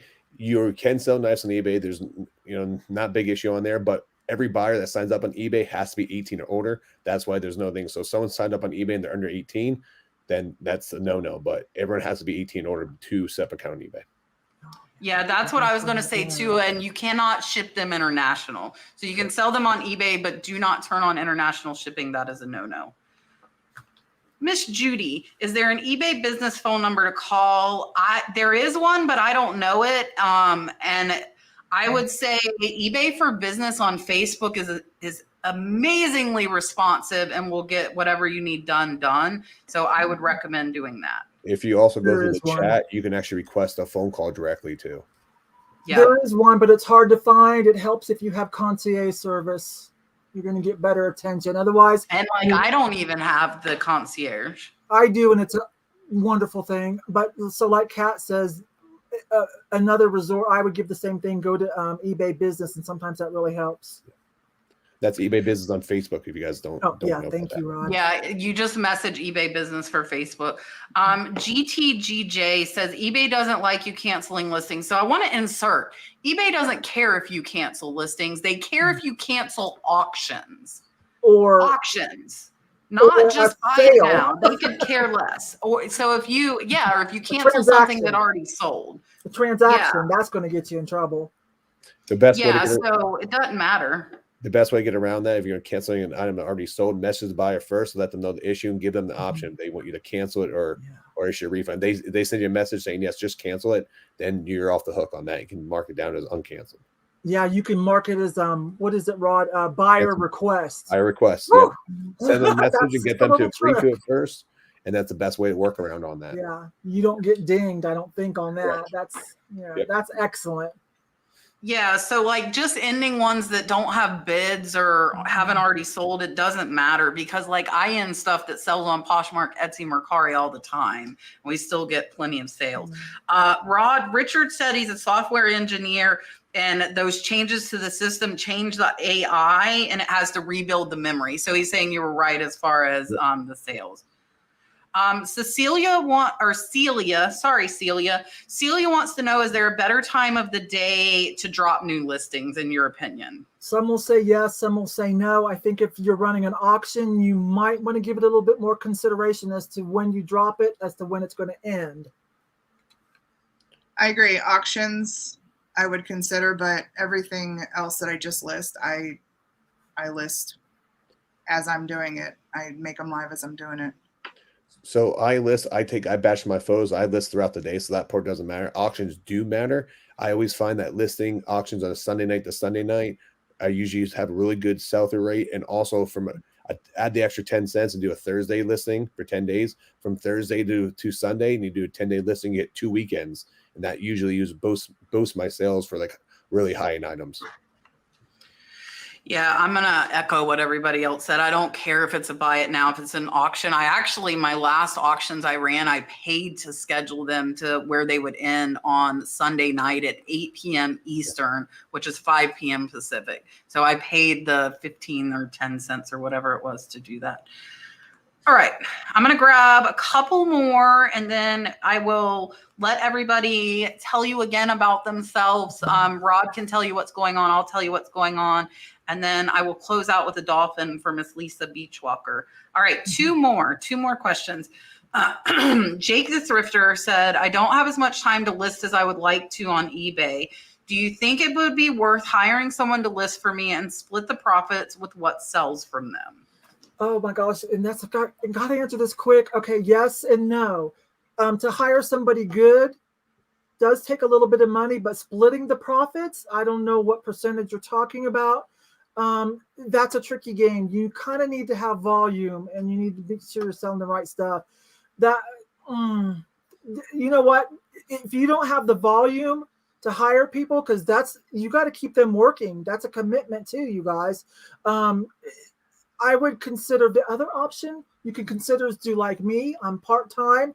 Instead of listing a bunch of small stuff, I forsake that and I just go for listing for like trying to buy higher quality, higher price items for eBay. That's my strategy because at my age, and I've been there, done that. I don't want to be, like if you're going to do like the cat thing, you're going to have volume because you owe it to keep people busy so they can keep making their money. That wasn't quick, but no, it's not an easy question. That's the hard thing. We used to like put a cutoff and make them basically ask, like everybody had to ask like yes or no or like one word answer, but we haven't been doing that, so it's okay. Yeah, and I think Yvonne tackled that. I think this is a good one for Kat to talk about mostly.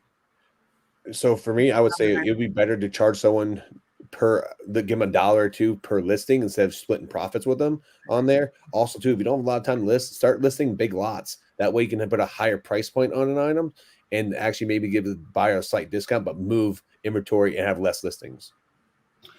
Yeah, so I'm going to kind of echo Rod. If I take the time to go out thrifting or I take the time to search hours, and I do search hours and hours for online auctions, there's no way in hell that I'm splitting that profit with someone for a listing that might only take them 10 minutes. I don't think that's business. I don't think that's business wise. I just don't think that's smart. Now, I have split the profits with my friend Charlene because it was her stuff and she listed it. So she was basically using my platform to sell it. I did no work except for price it, and we split the profits. And I did pay her to list them. And then when the profits came back, I deducted what I paid her before I like split our profits. But that's because she was already listing for me. She had a bunch of Harley stuff, which is an amazing sell through. And I said, instead of me lowballing my friend, because I would have, that is me. I said, let's just sell them and split the profits. She listed them, brought them to me and marked boxes and everything. And it was instantly in my store. So I pay $2 a listing. I don't have any listers anymore. I've lost all my listers. I have no listers. I just have my assistant full time. She's the only one doing listings. So really now I'm not paying anybody by the listing, but I was doing $2 per listing. And then I gave them a $50 bonus. And Lynn does still get the bonus. If she hits 100 listings, she gets a $50 bonus for the week, just to incentivize. So I paid between $2 and $3 per listing. But if you're talking $100 and your profit's $70, you're going to split $35 for somebody to do 20 minutes of work? Not like, I'll do it if you have expensive stuff. Like, and you better watch out because I can list 30, 40, 50 an hour. The same thing with the people. So we talked about that before. And again, Yvonne was right. This is not an easy question. You have to figure out as far as like if you want to pay them to list, which would be the smart thing to do is pay by the listing. Can you afford it? Like my payroll is over $1,000 a week for my employees. Over $1,000 a week. So when people tell me they can't afford to pay somebody $15 because minimum wage in their state is $15, then I say you can't afford to have somebody work for you. Right. You get what you pay for. If you want to be cheap about who you're hiring, then you're probably going to get crap work. Mm-hmm. So you need to be at a place in your business where you can afford to pay payroll, pay them right, pay them well, but I would not split the profits. And that would be an accounting nightmare as well. Like mine, I just did it like I paid her for the inventory after the fact is how we did it. But that would be an accounting nightmare. Kathy sent a $3 super chat. Okay. One more question after we're going to be here till like 10:30. This is not a question, but Diane said, I just started following you. I love your lives. I've been taking notes. I tell my husband, I feel like I'm in school. It is like, I always feel like I'm in school with reselling, like learning. Like I've actually been watching a lot of Kaylee Elaine's stuff on Instagram because she does clothes and I see so many clothes. I don't know the women's brands. So I've been paying really close attention to Kaylee Elaine's reels on Instagram because I want to learn more women's brands because I just don't know them. I know a lot of men's brands. So it is school. It is school. And I appreciate you watching. Thank you. All right. Last question. and then we'll let everybody say bye. Sunny World said, I have a rare signed sterling silver ring, 27 grams. I cannot find it on Whatnot or eBay to get comps. What is the best way to sell it? Buy it now or auction? So I'm not sure what you mean by rare, but you say it's signed and you can't figure. Okay. Wow. Another question. 10:30. It's okay.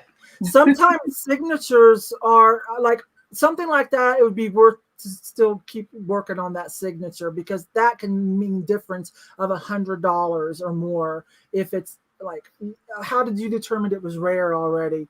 And I don't know how you're going to find a comp on Whatnot. I don't think you meant to put that or eBay. Maybe did you just do a general Google search? Like I usually start with just Google a general, because they'll pull from everybody. Then I'll go to eBay if I have to, if I even have to. Maybe you meant Worth Point. It's Cat. Cat sells a lot of silver, so. Yeah, I would say if this is me and I don't deal with a lot of jewelry like Kat does, I would take it somewhere. Yeah, Go I'm not selling talk it yet. to an expert, because if it's something that's signed and it's large and it's, even the weight, I would take it to somebody who might be able to tell me what it is and what it's worth. And then I would list it, what it's worth. I'll let Kat take this one because I don't sell any jewelry. It's like speaking Chinese to me. So that signature sometimes can mean the difference of so much money. Yeah, and that's what I was going to say. So if you can't find that ring, but you can read the signature. So I would ask, how you know it's rare. So I would think you have to know the name of the artist in order to know it's rare. Because if you can't read it, then you couldn't know it's rare. I would look for other rings by that artist that are similarly designed. That is what I would do. If it is a popular artist, and by that I mean, she meant to write Worth Point. I see you, Sunny. So if it is a popular artist, then auction might be a good idea. But by popular, I mean more sold than listed. So you search that artist name, nothing else, the artist name. If there's 50 listed and 100 sold, I'm going to do an auction all day long, because that means the buyers are there for that artist. If there are 50 listed and 10 sold, you better put it on buy it now and price it high. So you really need to look at the sell-through rate for that artist and look at it for, is it selling good and how popular is the artist? If it's me or anybody that's just buying silver, unless it's a known popular artist, I'm going to give you probably $40 at most for that ring by weight. So I can get sterling for $1.40 a gram. So I would be looking at less than 40. I sell a lot of my sterling for cheaper than I pay it for, by the way. But yeah, so I hope that helps. I want to see it, Sunny. Can you find me if you don't follow me? Can you find me on Instagram or something? I want to see it. I'll help you look. Yeah, like if it. Oh, I meant to put this Mile High Mom. I meant to put this Yvon. I answered her. Yeah, there's one Thursday, okay. But we're expecting a huge snowstorm, so I might not get to go. And it's an epic event. Oh, you want to hear something really funny?